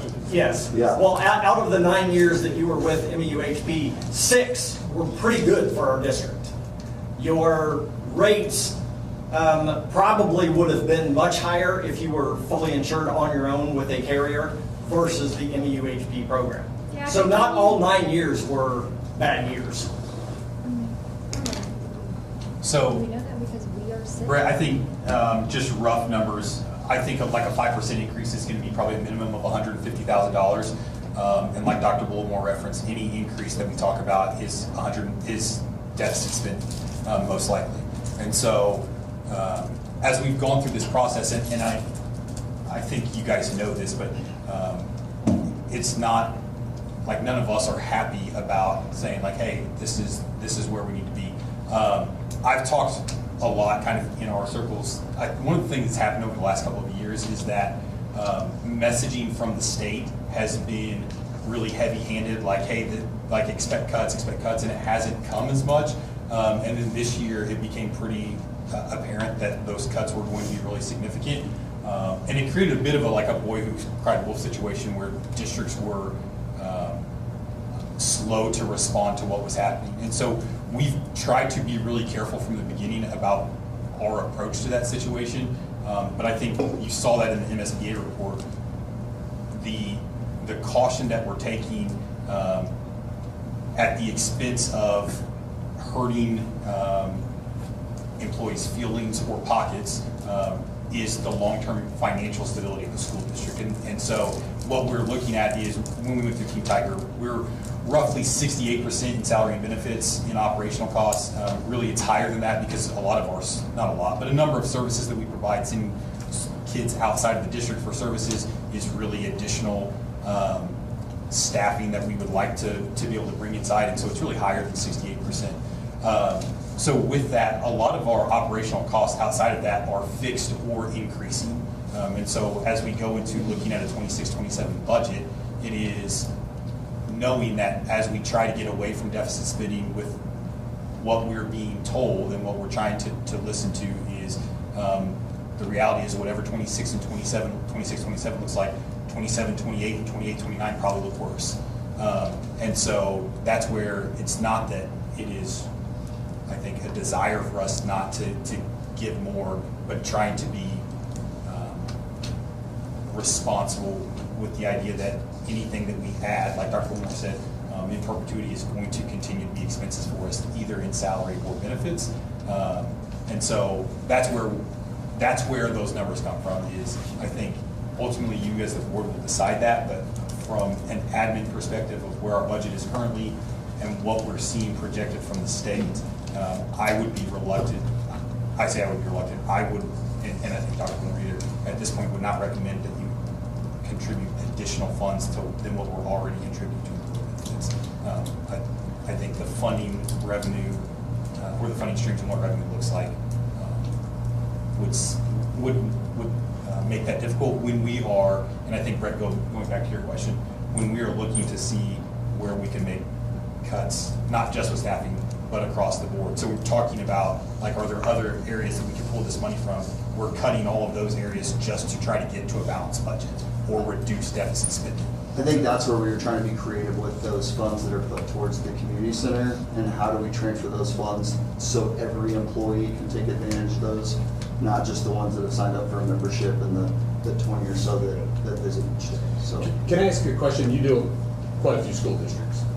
How many, and you don't have to name names or just good spelling, are there districts out there that are in this group that fully pay full 100% employee, or what is an average? I mean, is it some pay all of it, some pay minimal? Yeah, great question. It does vary.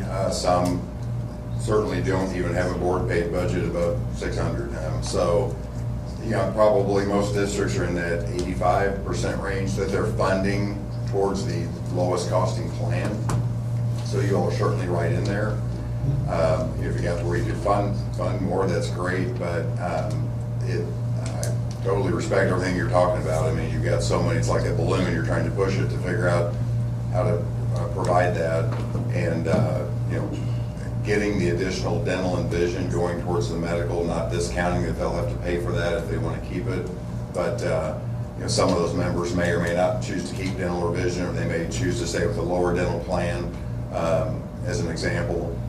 Right now with the district providing vision, everyone's going to take it, which is wonderful, and you had a very good rate there. But if someone, knock on wood, does not need corrective vision, they probably won't buy this vision insurance. So for them to have more money going towards the medical, which if they're on the medical, it's coming out of their check, I think they'll probably receive that better. I think it's the feedback you're getting is most districts are putting the majority of the money they can towards the medical plan. If you will, that answers your question. Yeah, and I think just to reiterate, we're not saying that we can't do this or board can't make this decision again later on, and then we can adjust it and work on the back end. I think it's important and prudent that we make an informed decision, taking into account the whole budget and where we're at when we go through that workshop. And again, things can still change from now until that. Things can change between May and June. We still have 6-ish weeks of the legislative. I know they're trying to do things with property taxes, but I have a good idea of hopefully where we're at with current conservative numbers and continue to work on that. So you can make that decision at that point as well. I had a question. Going back, you had 7 RFPs and you received 3 back, correct? And you said 2 out of the 3 was a 30% increase or more? At least, correct, yes. At least, okay. So with the one that we're going with, possibly, what's the increase that we're experiencing from last year then to this year, from MIA then with this? It depends on the plan that you're talking about. Sure. From 8 to, I think. Okay.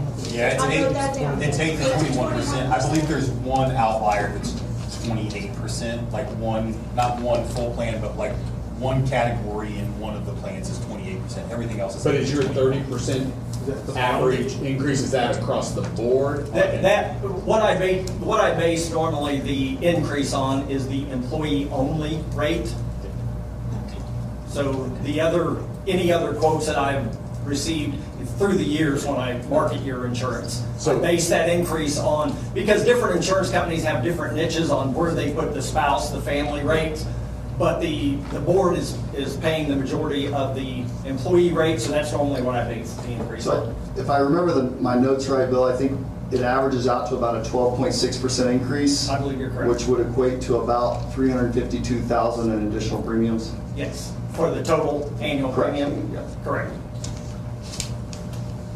I think it's really clear from what we've looked at, like, this is the best health care plan for us to go forward with. I mean, I don't think there's much debate about that. And there's improvements from maybe some flexibility what we had last year. But really the only question left for us is what we want the contribution to be. I agree with what Dr. Bullen was saying earlier that like it's very hard for us to make that decision to do anything further tonight. We need to consider that with our budget process. I think we should have very, very sharp pencils. I think everyone agrees to try to do whatever we can. Is there just from a timing perspective, like, you know, say we were to approve the current proposed contribution, if the board decided, you know, that we were going to try to sneak a little extra in there, do something more, like at what point does that decision have to be made? Is that the May meeting? Is that? Well, I think we would want to make it at the May meeting, right? I don't think we want to get into June and try and make that, especially with our board meeting not being until the end of June. I would say if we're trying to give some more back to the employees and put as much as possible, you could make the community decision, the community center decision now, and that's going to be a $20 extra. If you want to go back on that or something later on, you could always do it. If we're listening to what the staff say and we're listening to how we want to spend the money we're going to spend on them right now with the survey, 66% of them, I think, is that right, Scott, are saying that's the direction they would like. It also benefits their retirement that way. And again, this is coming from someone that uses the community center every single day. So I'm just trying to take into account how does this impact our full amount of 340 to 350 employees, also knowing where we're at with the budget and trying to balance that, get in a good space. Also, just on timing, assuming that the board votes to move to OSBA, we will pretty quickly start the process of getting ready for open enrollment. And so one of the bigger things I think is if there's a thought that we want to or don't want to do something with the community center money and where we allocate that, that's probably a good decision for tonight, because when we talk about a May meeting, we're going to be getting to the point of scheduling employees in open enrollment. And so then you're looking at, if we do something, if we do additional funds at that point, then you're talking about employees have already selected what they want, and then there's concern about, well, would I have chosen something different if I knew I was going to have additional funds? I don't know specifically when we will be in open enrollment, but I know that once we start that process, we'll be moving pretty quickly. Obviously, I think May board meeting, I think off the top of my head is it the 14th as well? And so our open enrollment is going to be, if not before that, right around that, because we're going to want to get employees processed through before they're out for the summer. So there's a really good chance that we run open enrollment prior to the next board meeting, which means that, again, any additional contributions, they're going to be making selections without the knowledge of that. Right. Well, let me interject a little bit. Historically, because I've written your benefits for quite some time, historically we do open enrollment meetings either the last week of April or first week of May, and then give the staff at least a week to maybe 2 weeks to decide after those meetings which plans they want. So we tentatively have them scheduled for the week of May 4th this year. So if we obviously need to get to figure out before the teachers get out when we can have the open enrollment meetings and allow them enough time to choose their plan to get it into the insurance company before they leave for the summer. Which would be even more questions, being that we're going to 8 plans and a whole entire different provider. There will be a lot of questions this year, correct? But that's historically what we've done on the open enrollment meetings, which gives us plenty of time, but obviously that can be changed based on what your decisions are going to, or your meetings are going to be.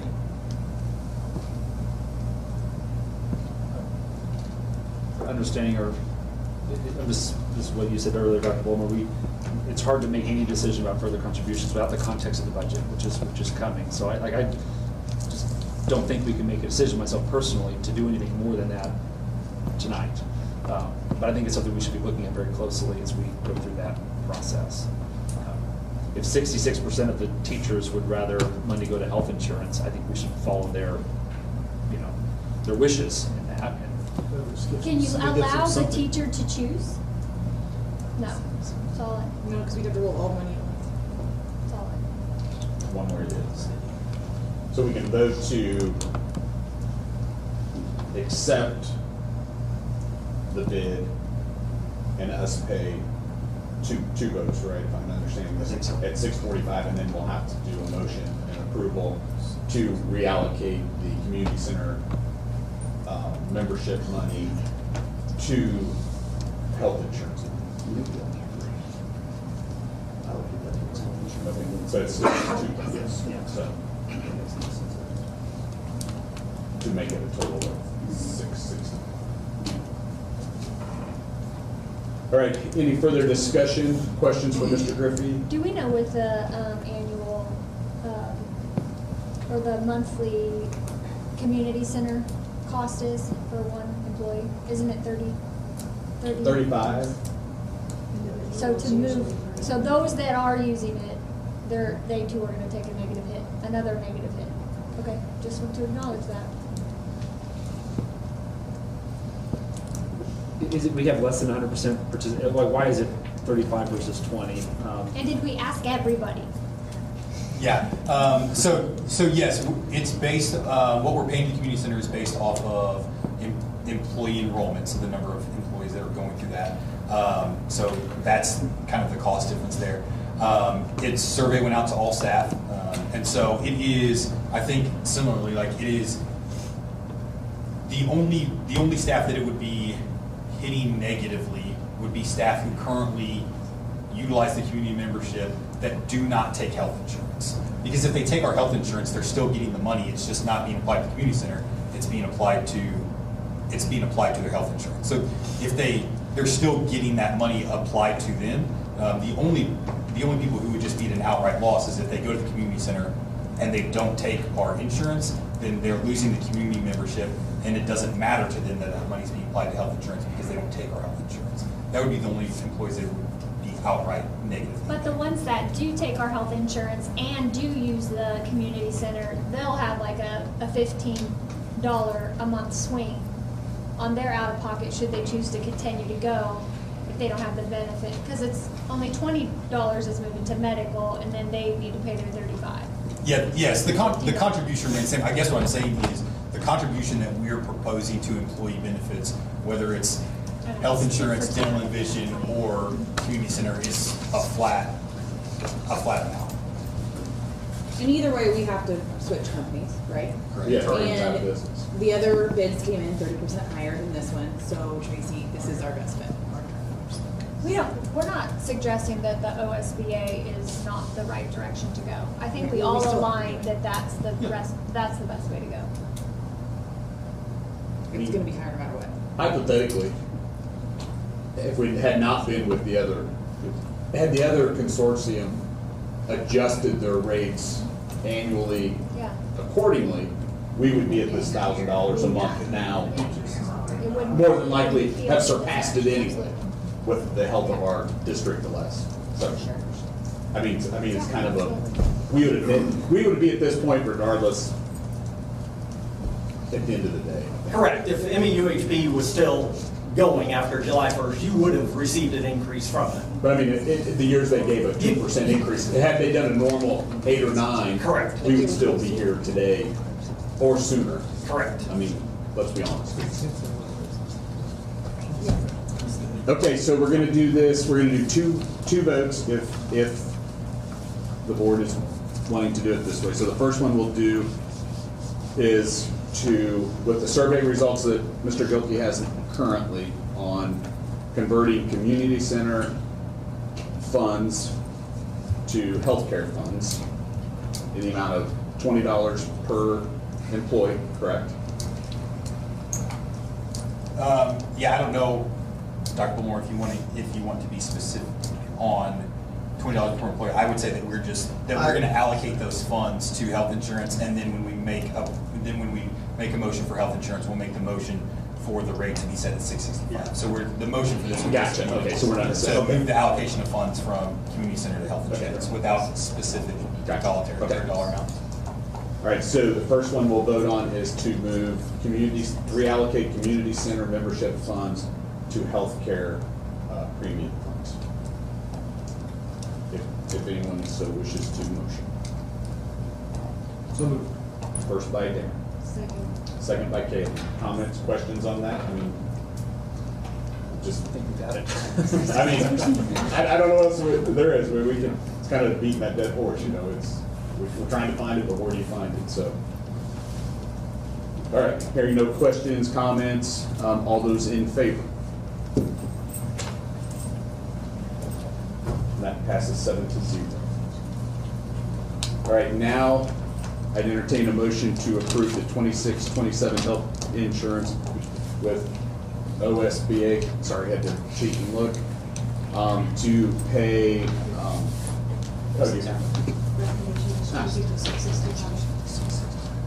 bear with me one second. Okay, I'd entertain a motion to the beginning of the 26-27 school year for the district to switch to OSBA for health insurance and supplemental benefits, with the district contributions to health insurance premium to be set at $665 per month, with vision and dental shifting to an employee paid benefit. Sorry, I would love it to be 6. Isn't it 645? I wish it was. Well, we added the 20 from the. Is that what we're doing? Moved over. Okay, Yeah. thank you. So 660. I understand that. Okay, no problem. Entertain a motion. So moved. First by Brett. Second by Darren. Questions, comments, discussion? All right, hearing none, all those in favor? And that passes 7-0. Thank you, gentlemen. Thank you. Thank you all. Apologize for a rough voice tonight. Well, that's okay. Thanks for bearing with us. Yeah. All right, moving on to item number 2. Do you need these? Do you need these back? We need a brief. Bill? Power through. Kristen doesn't call the door. I won't. Mine is short, I promise. All right, next up is a special education update. Dr. Pepper. Okay, so a quick update for you. We are in a position where we are ready to officially launch our new autism support for next year. So our special education leadership team has been working extensively on coming up with really what's that conceptual difference between what our current autism program looks like and how we will add an additional space. This new space will be at Lewis Elementary next year. And really, this program that we're talking about is really targeted with behavioral and emotional needs. So it will house more of our nonverbal autism students, some that have more specific emotional regulation needs.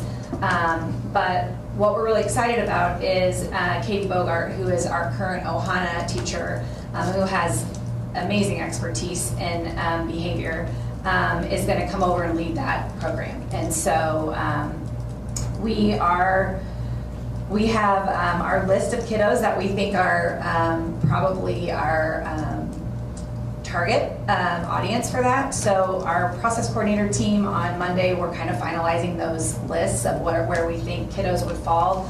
Now that we have spent long time coming up with all of our criteria and the conceptual difference, we really didn't have a very thorough description of really what criteria determined what if a student best fit our functional program as opposed to our autism program. And so now that we're having basically 2 autism spaces, we're really wanting to differentiate between what those 2 look like and how we're best serving the needs of kiddos in both of those spaces. So now we will have our functional space still, and then our 2 autism rooms is what we're looking at.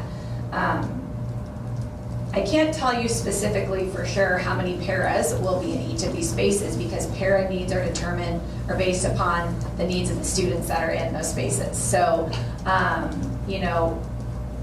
right now, our guesstimate with the students that we're assuming will be placed in those spaces are 2 to 3 paras in each of those spaces. That can always fluctuate. We right now have 5 paras that really support our current Ohana room at Elkhorn. And so the needs of the students will drive how how many pairs we'll have. So that new space will be opening. With that, our current Ohana program is going to change a little bit more and be more of an academic access autism space. And so both of these rooms, the benefits of really having them in district is that our students will be here with their peers and they'll be able to push into the reg ed setting a lot, right? So these are not self-contained classrooms that you'd think of like back in the day when, you know, students would just be in a room and they're not with the rest of their peers. The goal of these programs are to push students in to their regular settings as much as possible. So, because then they can take those skills that they're working on in the autism classrooms and apply them in their regular ed settings. And so that does require para support. But again, when we look at the benefits of creating these programs in district for our students, not only is it very beneficial for our budget, it's what's best for kids to keep them here and to be able to better support them in district. So the big question on the table right now is, and I'm just going to be perfectly honest with you, is the relocation of the Ohana room. So right now it's at Elkhorn, and we need to move it. And I will get to, there's a lot of benefits for that in a minute. Right now what we're really still weighing is it best to move it to Cornerstone or is it best to move it to Lewis? And so we are having lots of discussions about that and staffing changes and different things like that at this time of the year. I'm not ready to pull the trigger and say it's going to be at one or the other because I really want to make a really good decision. And so that decision will be in May. Once we've really looked at the needs of the building, the needs of the kids, it's not an easy decision, but the decision makes so much sense to relocate it for several reasons. Most of our students who are in our autism programs also receive a lot of other related services. So whether that's speech or OT, PT, so occupational therapy, physical therapy, orientation and mobility. And it seems so silly, but all of those contracts, we pay mileage to all of those providers as well. So that mileage, having them go to Elkhorn every day really adds up.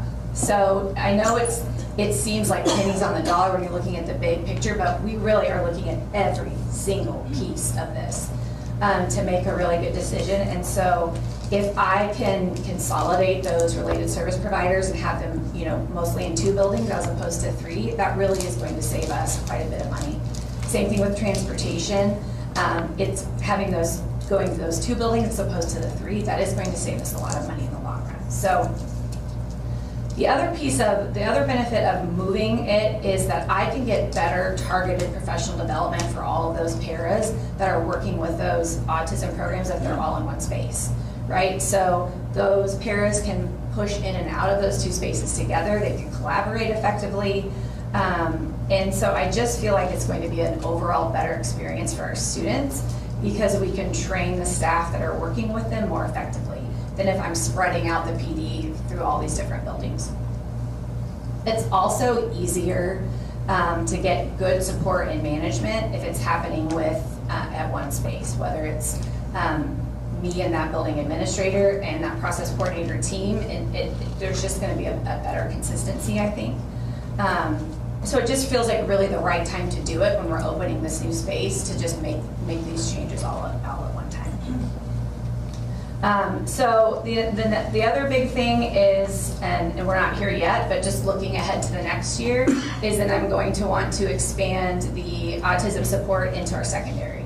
So instead of growing out and doing more rooms and more rooms and more spaces at the elementary level, we need to expand up too. So we're gonna push out and create more spaces at the elementary level this year, and then the next year our plan would be to increase that support at the secondary, so that we're not just saying, okay, now we can support these kiddos through 5th grade, but now we're going to look back at sending them out of district because we don't have the programs here to support. So it is complicated because you'd like to say, well, just do it. It makes a lot of, yeah, just do it. But staffing is a huge challenge. It's a very hard, these programs are not successful if you do not have the right people trained and able to support. They're not successful if the building can't sustain the strain that the programs in that they put on the building by having extra students and extra things. So we're trying to be really intentional. I know it kind of feels like we're moving slow, but I feel like in this situation, slow is the best way that we can make sure we're creating a program that is sustainable. So it's lots of the other little things like reallocating our SLP at the Early Childhood Center right now. She's going to also be the process coordinator at that space next year. So the Early Childhood Center is now going to have their own process coordinator in their building. And so it's not, I'm not having to hire additional staff. I'm just able to use the people that we have in maybe a more supportive way. So there's not quite so much back and forth between buildings. So nothing for you to necessarily vote on or anything. I just kind of wanted you to be in the loop of where we're at.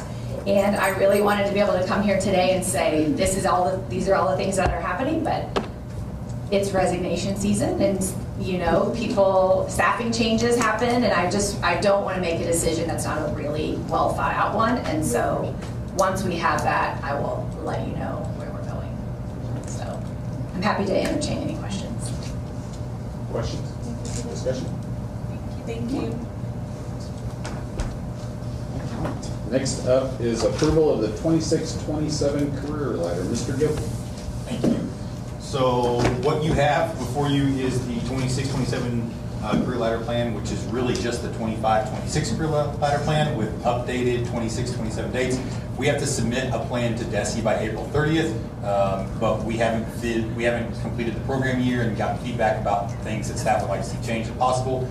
We do that meeting in early May. So what we'll do is approve this year's plan and then go back and amend the plan both locally and with DESE after we close out the program year. So we're approving the 25-26 program so that, or plan, so that we are consistent and that we have information in with DESE so that we can be a part of that program, and then we'll go back and amend. That's a pretty common practice for most school districts based on the timeline that DESE has set up for this. So. And this is approval is subject to state budget approval to include career ladder. Yes, and I think the state's recommended that, but there's a note in the plan that it is dependent both on state contribution and district finances. So, I'd entertain a motion to approve the 26-27 career ladder. First by Jill, second by Kayla. Questions, comments? I will say this, just being a board member representative of that committee, it truly is ran by the teachers. Scott is there, but he just kind of facilitates. So just want to throw that out. Very teacher driven. Any other questions or comments? All right, hearing none, all those in favor of approving the career ladder plan for 26-27? And that passes 7-0. Next up, 26 summer school program, Ms. Gould and Dr. Harris. Right out. Ladies have been hanging out tonight. We're ready. We are.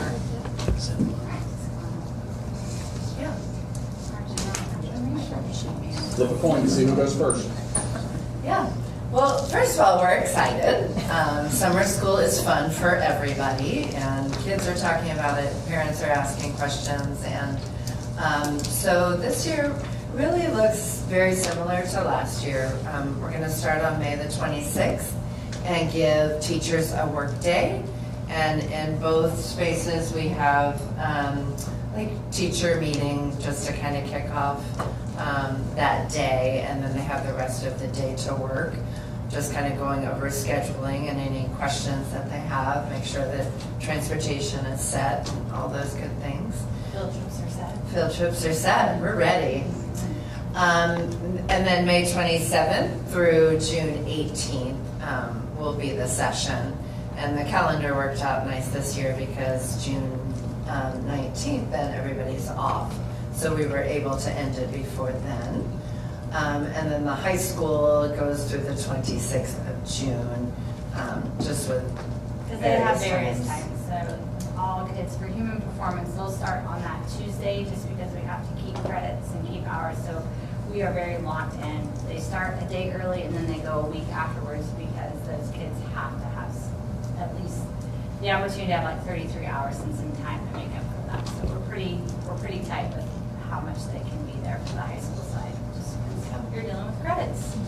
And hours are the same as last year. And we did keep summer school at Cornerstone because it's closer to the middle school and transportation. Really, it makes it a lot easier for transportation and funding, honestly. That's just one way to kind of cut back. It was easier to stagger our times because we did toss around and putting out Lewis this year, and we intended for that to be, but we decided it would actually, when thinking about the busing piece, it would actually probably change the time periods between 8 to 8:30, just in reality, versus the 15 minutes. So that wasn't worth it for us. And timing and pay and all the things, so. All right, so thank you. The elementary side, so right now we're at about 270, so we're still hoping this time in April, between now and when summer school actually begins, we really do get a lot more enrollments and registration as summer gets nearer. We have 22 staff members already hired. That does not count our special education programs that we're providing this year. And I'll work with Dr. Everett to make sure that they feel a part of the community as well. Then there's the hours again. So when we talk about our summer school focus, really in the mornings, we really want to hit academics really hot and heavy. We want to review concepts and skills that they've learned and push those a little bit further so that we're really bridging the gap in between grade levels. This year, I've already had several teachers reach out that they want to do career ladders with tutoring again so that they can come in and work with students during summer school, do some more pull-out small groups, which actually was great last year. We had a lot of teachers that took advantage of that. Afternoons, we try to do a lot with STEM and STEAM projects and a lot of science. Teachers this year, I've already said, like, we really need to look at the supplies and materials that we have, because we all have enough supplies and things that we can do great things with children without having to buy a bunch of new supplies. So last year we did a good job of organizing everything in bins by grade level. So I'm really hopeful that it'll be much smoother for teachers to find what they need to teach. And then we have PE and archery. And then of course our field trips and activities. We are going to swim at the rec center 2 days, and then we're going to the bowling alley one day, and just decided to keep everything local in Excelsior Springs this year. We've done the zoo and the movie, and the movie is tough for kids. They don't want to sit through a movie, so anyway, we just kind of kept things a little more local this year. Just being good stewards of, funding that we have, and want to be efficient, but we also want it to be a lot of fun for kids and teachers. And then we do daily attendance recognition and prizes, just to motivate students to want to come to school every day. So the middle school side of things, right now, it's probably up to about 95. Again, we're continuing to enroll, and that is just truly 6th through 8th grade. Right now, the high school side is actually very high. So it's really high. I have to talk to Dr. Bullmore actually tomorrow about possibly adding another section for personal finance, because we have a wait list that is over like 35 kids.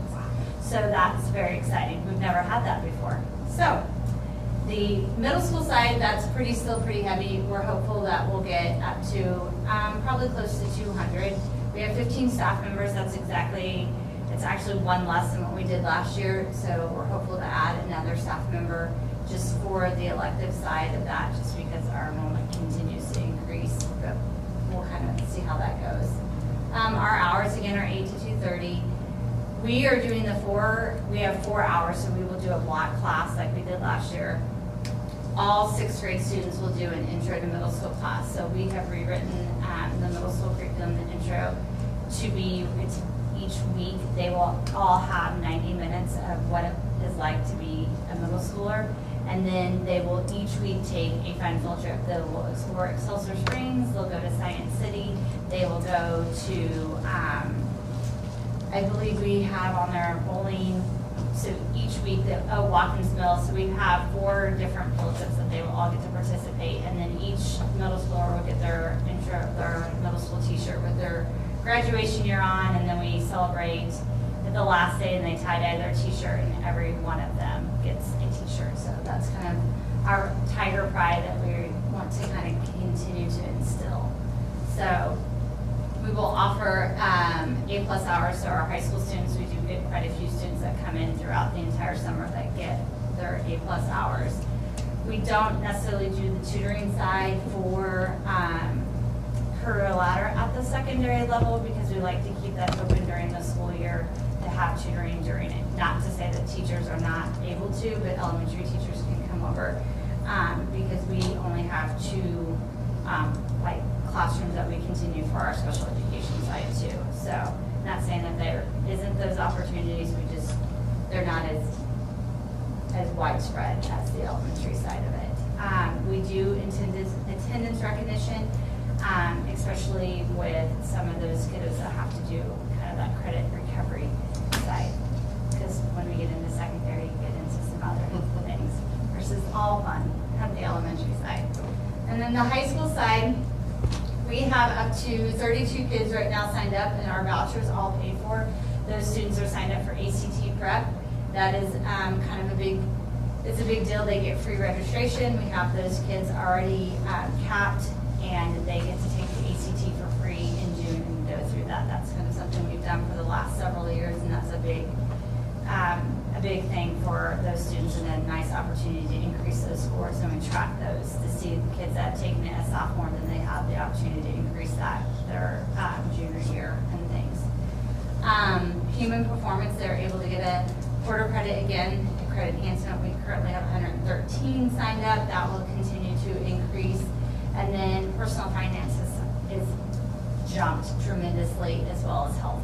So that's a huge cap for the high school side, which is a major increase in what we've seen in the past, which is nice to see that those kids want to take advantage of those credit enhancements versus waiting during the school year. We do have credit recovery via launch, and it was nice not to get a launch bill last year, so yay. So we kind of work out where we swap out for 88. So kind of just to give you guys some projected numbers, because budget seems to be a big topic of the evening. So just so you guys can see kind of our transportation costs. And this is just based off of what we've done in the past, how it is last year.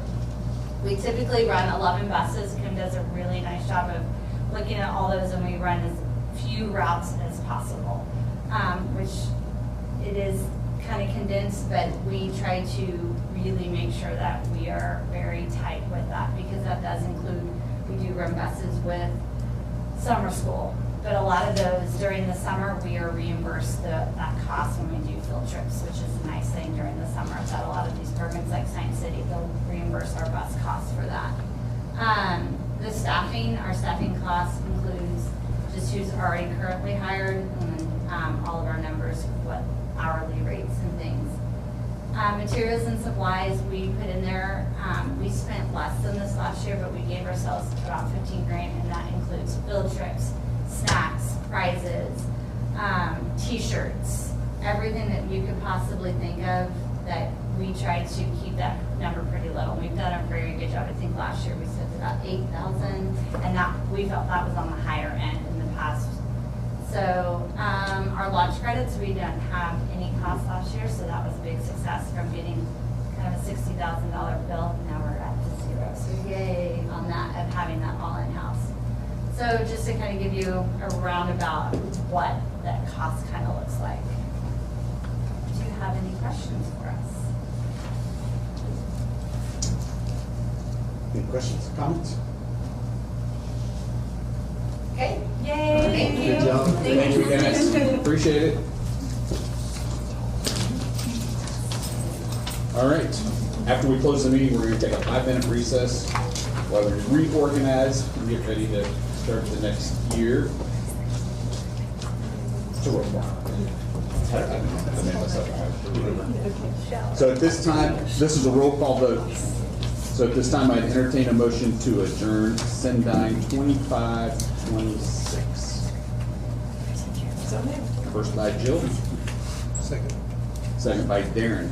Brett. Yes. Tracy. Yes. Kenny. Yes. Caitlin. Yes. Brett. I'm sorry. Darren. Yes. Jill. Yes. And myself, yes. 5-minute recess. Good evening. At this time, I would like to call the new 2026-27 Board of Education meeting to order at 9:28 p.m. At this time, I'll entertain a motion to adopt the agenda. So moved. Trey has made a motion to adopt the agenda. Is there a second? Second. Second by Jill. It has been moved and seconded and adopted. The agenda is presented. All those in favor, raise your right hand. Particular on hand. 7-0. Right, he's in the shoulder. Always gonna use the gavel. I just want Look how happy he is. I Use the gavel. Gavel was It's like a power trip. His eyes are so easy. Motion carries 7-0. Lisa, I'm on it. You are. Trey, you got to make it one motion of the year. Would like to welcome our newly elected board members at this time. Newly elected incumbents, Brett Jones to the 1-year term he was holding, Jill Everett, Darren McCown, and Kenny Manley, each to their 3-year terms. Incumbents, if you would please step forward, Board Secretary Lisa Sheldon will administer the oath of office. I'll try to read fast.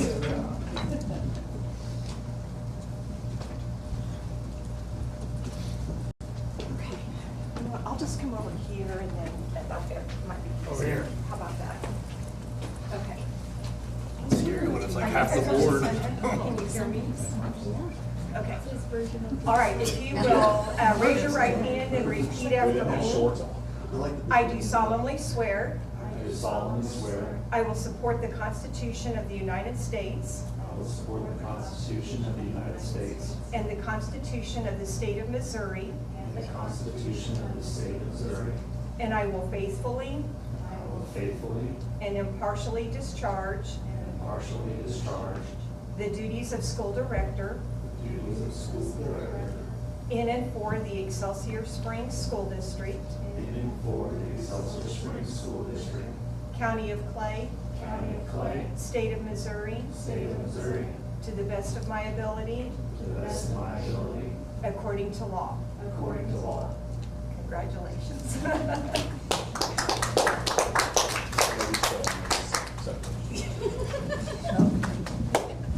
right.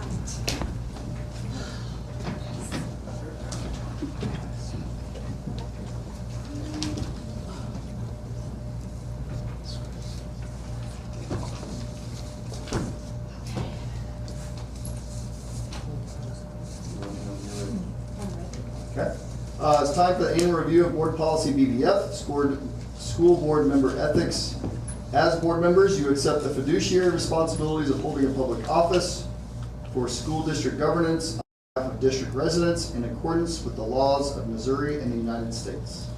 The key principles to be observed in upholding these responsibilities are the duties of care, loyalty, and public trust.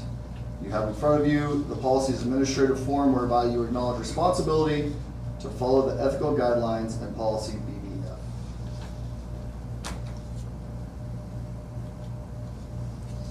Please read, sign, and return to Lisa. We do have some of those.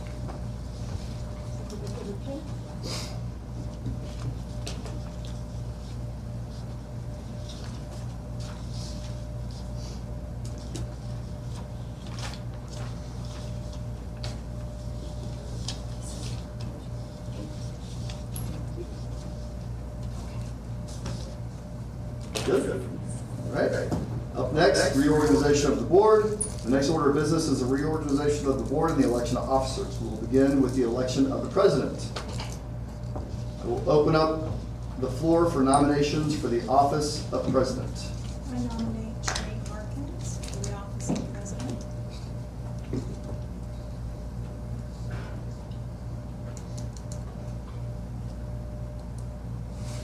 Any others? If there are no further nominations, the nominations are now closed. We will now proceed to vote for president. As there is only one nominee, the chair will entertain a motion as Trey as president by unanimous consent. So Take an actual vote. yes, well, I think you better take a vote. Let's just take it to be on the safe side. Okay. Entertain a motion to elect Trey as president by unanimous consent. All for? 7-0. Yes. Second. Second is not required. Hearing no objection, Trey is elected president. Congratulations, Trey. Up next, election of vice president. I'm quickly running out of time. Is there anything I should do? Election of vice president. The chair opens the floor for nominations for the office of vice president. We'll take nominations now. I'll nominate you. Oh, Go with it, Trey. Tracy nominates you. You want Trey? Okay. Nominations for Jill. Any others? If there are no further nominations, nominations are closed. We will now proceed to vote for vice president. Hearing no objection, all those in favor of Jill as vice president, please raise your hand. 7-0. Jill Everett is elected vice president by unanimous consent. Congratulations. I will now turn it over to President Trey Harkins for the election of secretary and treasurer. All right, this time I entertain nominees for board treasurer. Treasurer. We're giving it all to Lisa. Yeah, I was gonna say, Yeah, Lisa would Lisa do it. wanted Lisa to. No, would- Lisa would decline. All right, we have a nomination for Dr. Bullimore. Second. I'm sorry, who was that nomination? Darren. Okay. Any other nominees? All right, hearing no further nominees, all those in favor of Dr. Bullimore to be the treasurer? Good. And that passes 7-0. This time I'd entertain nominees for board secretary. Lisa Shelton. We have a nomination for Lisa Shelton as board secretary. Darren.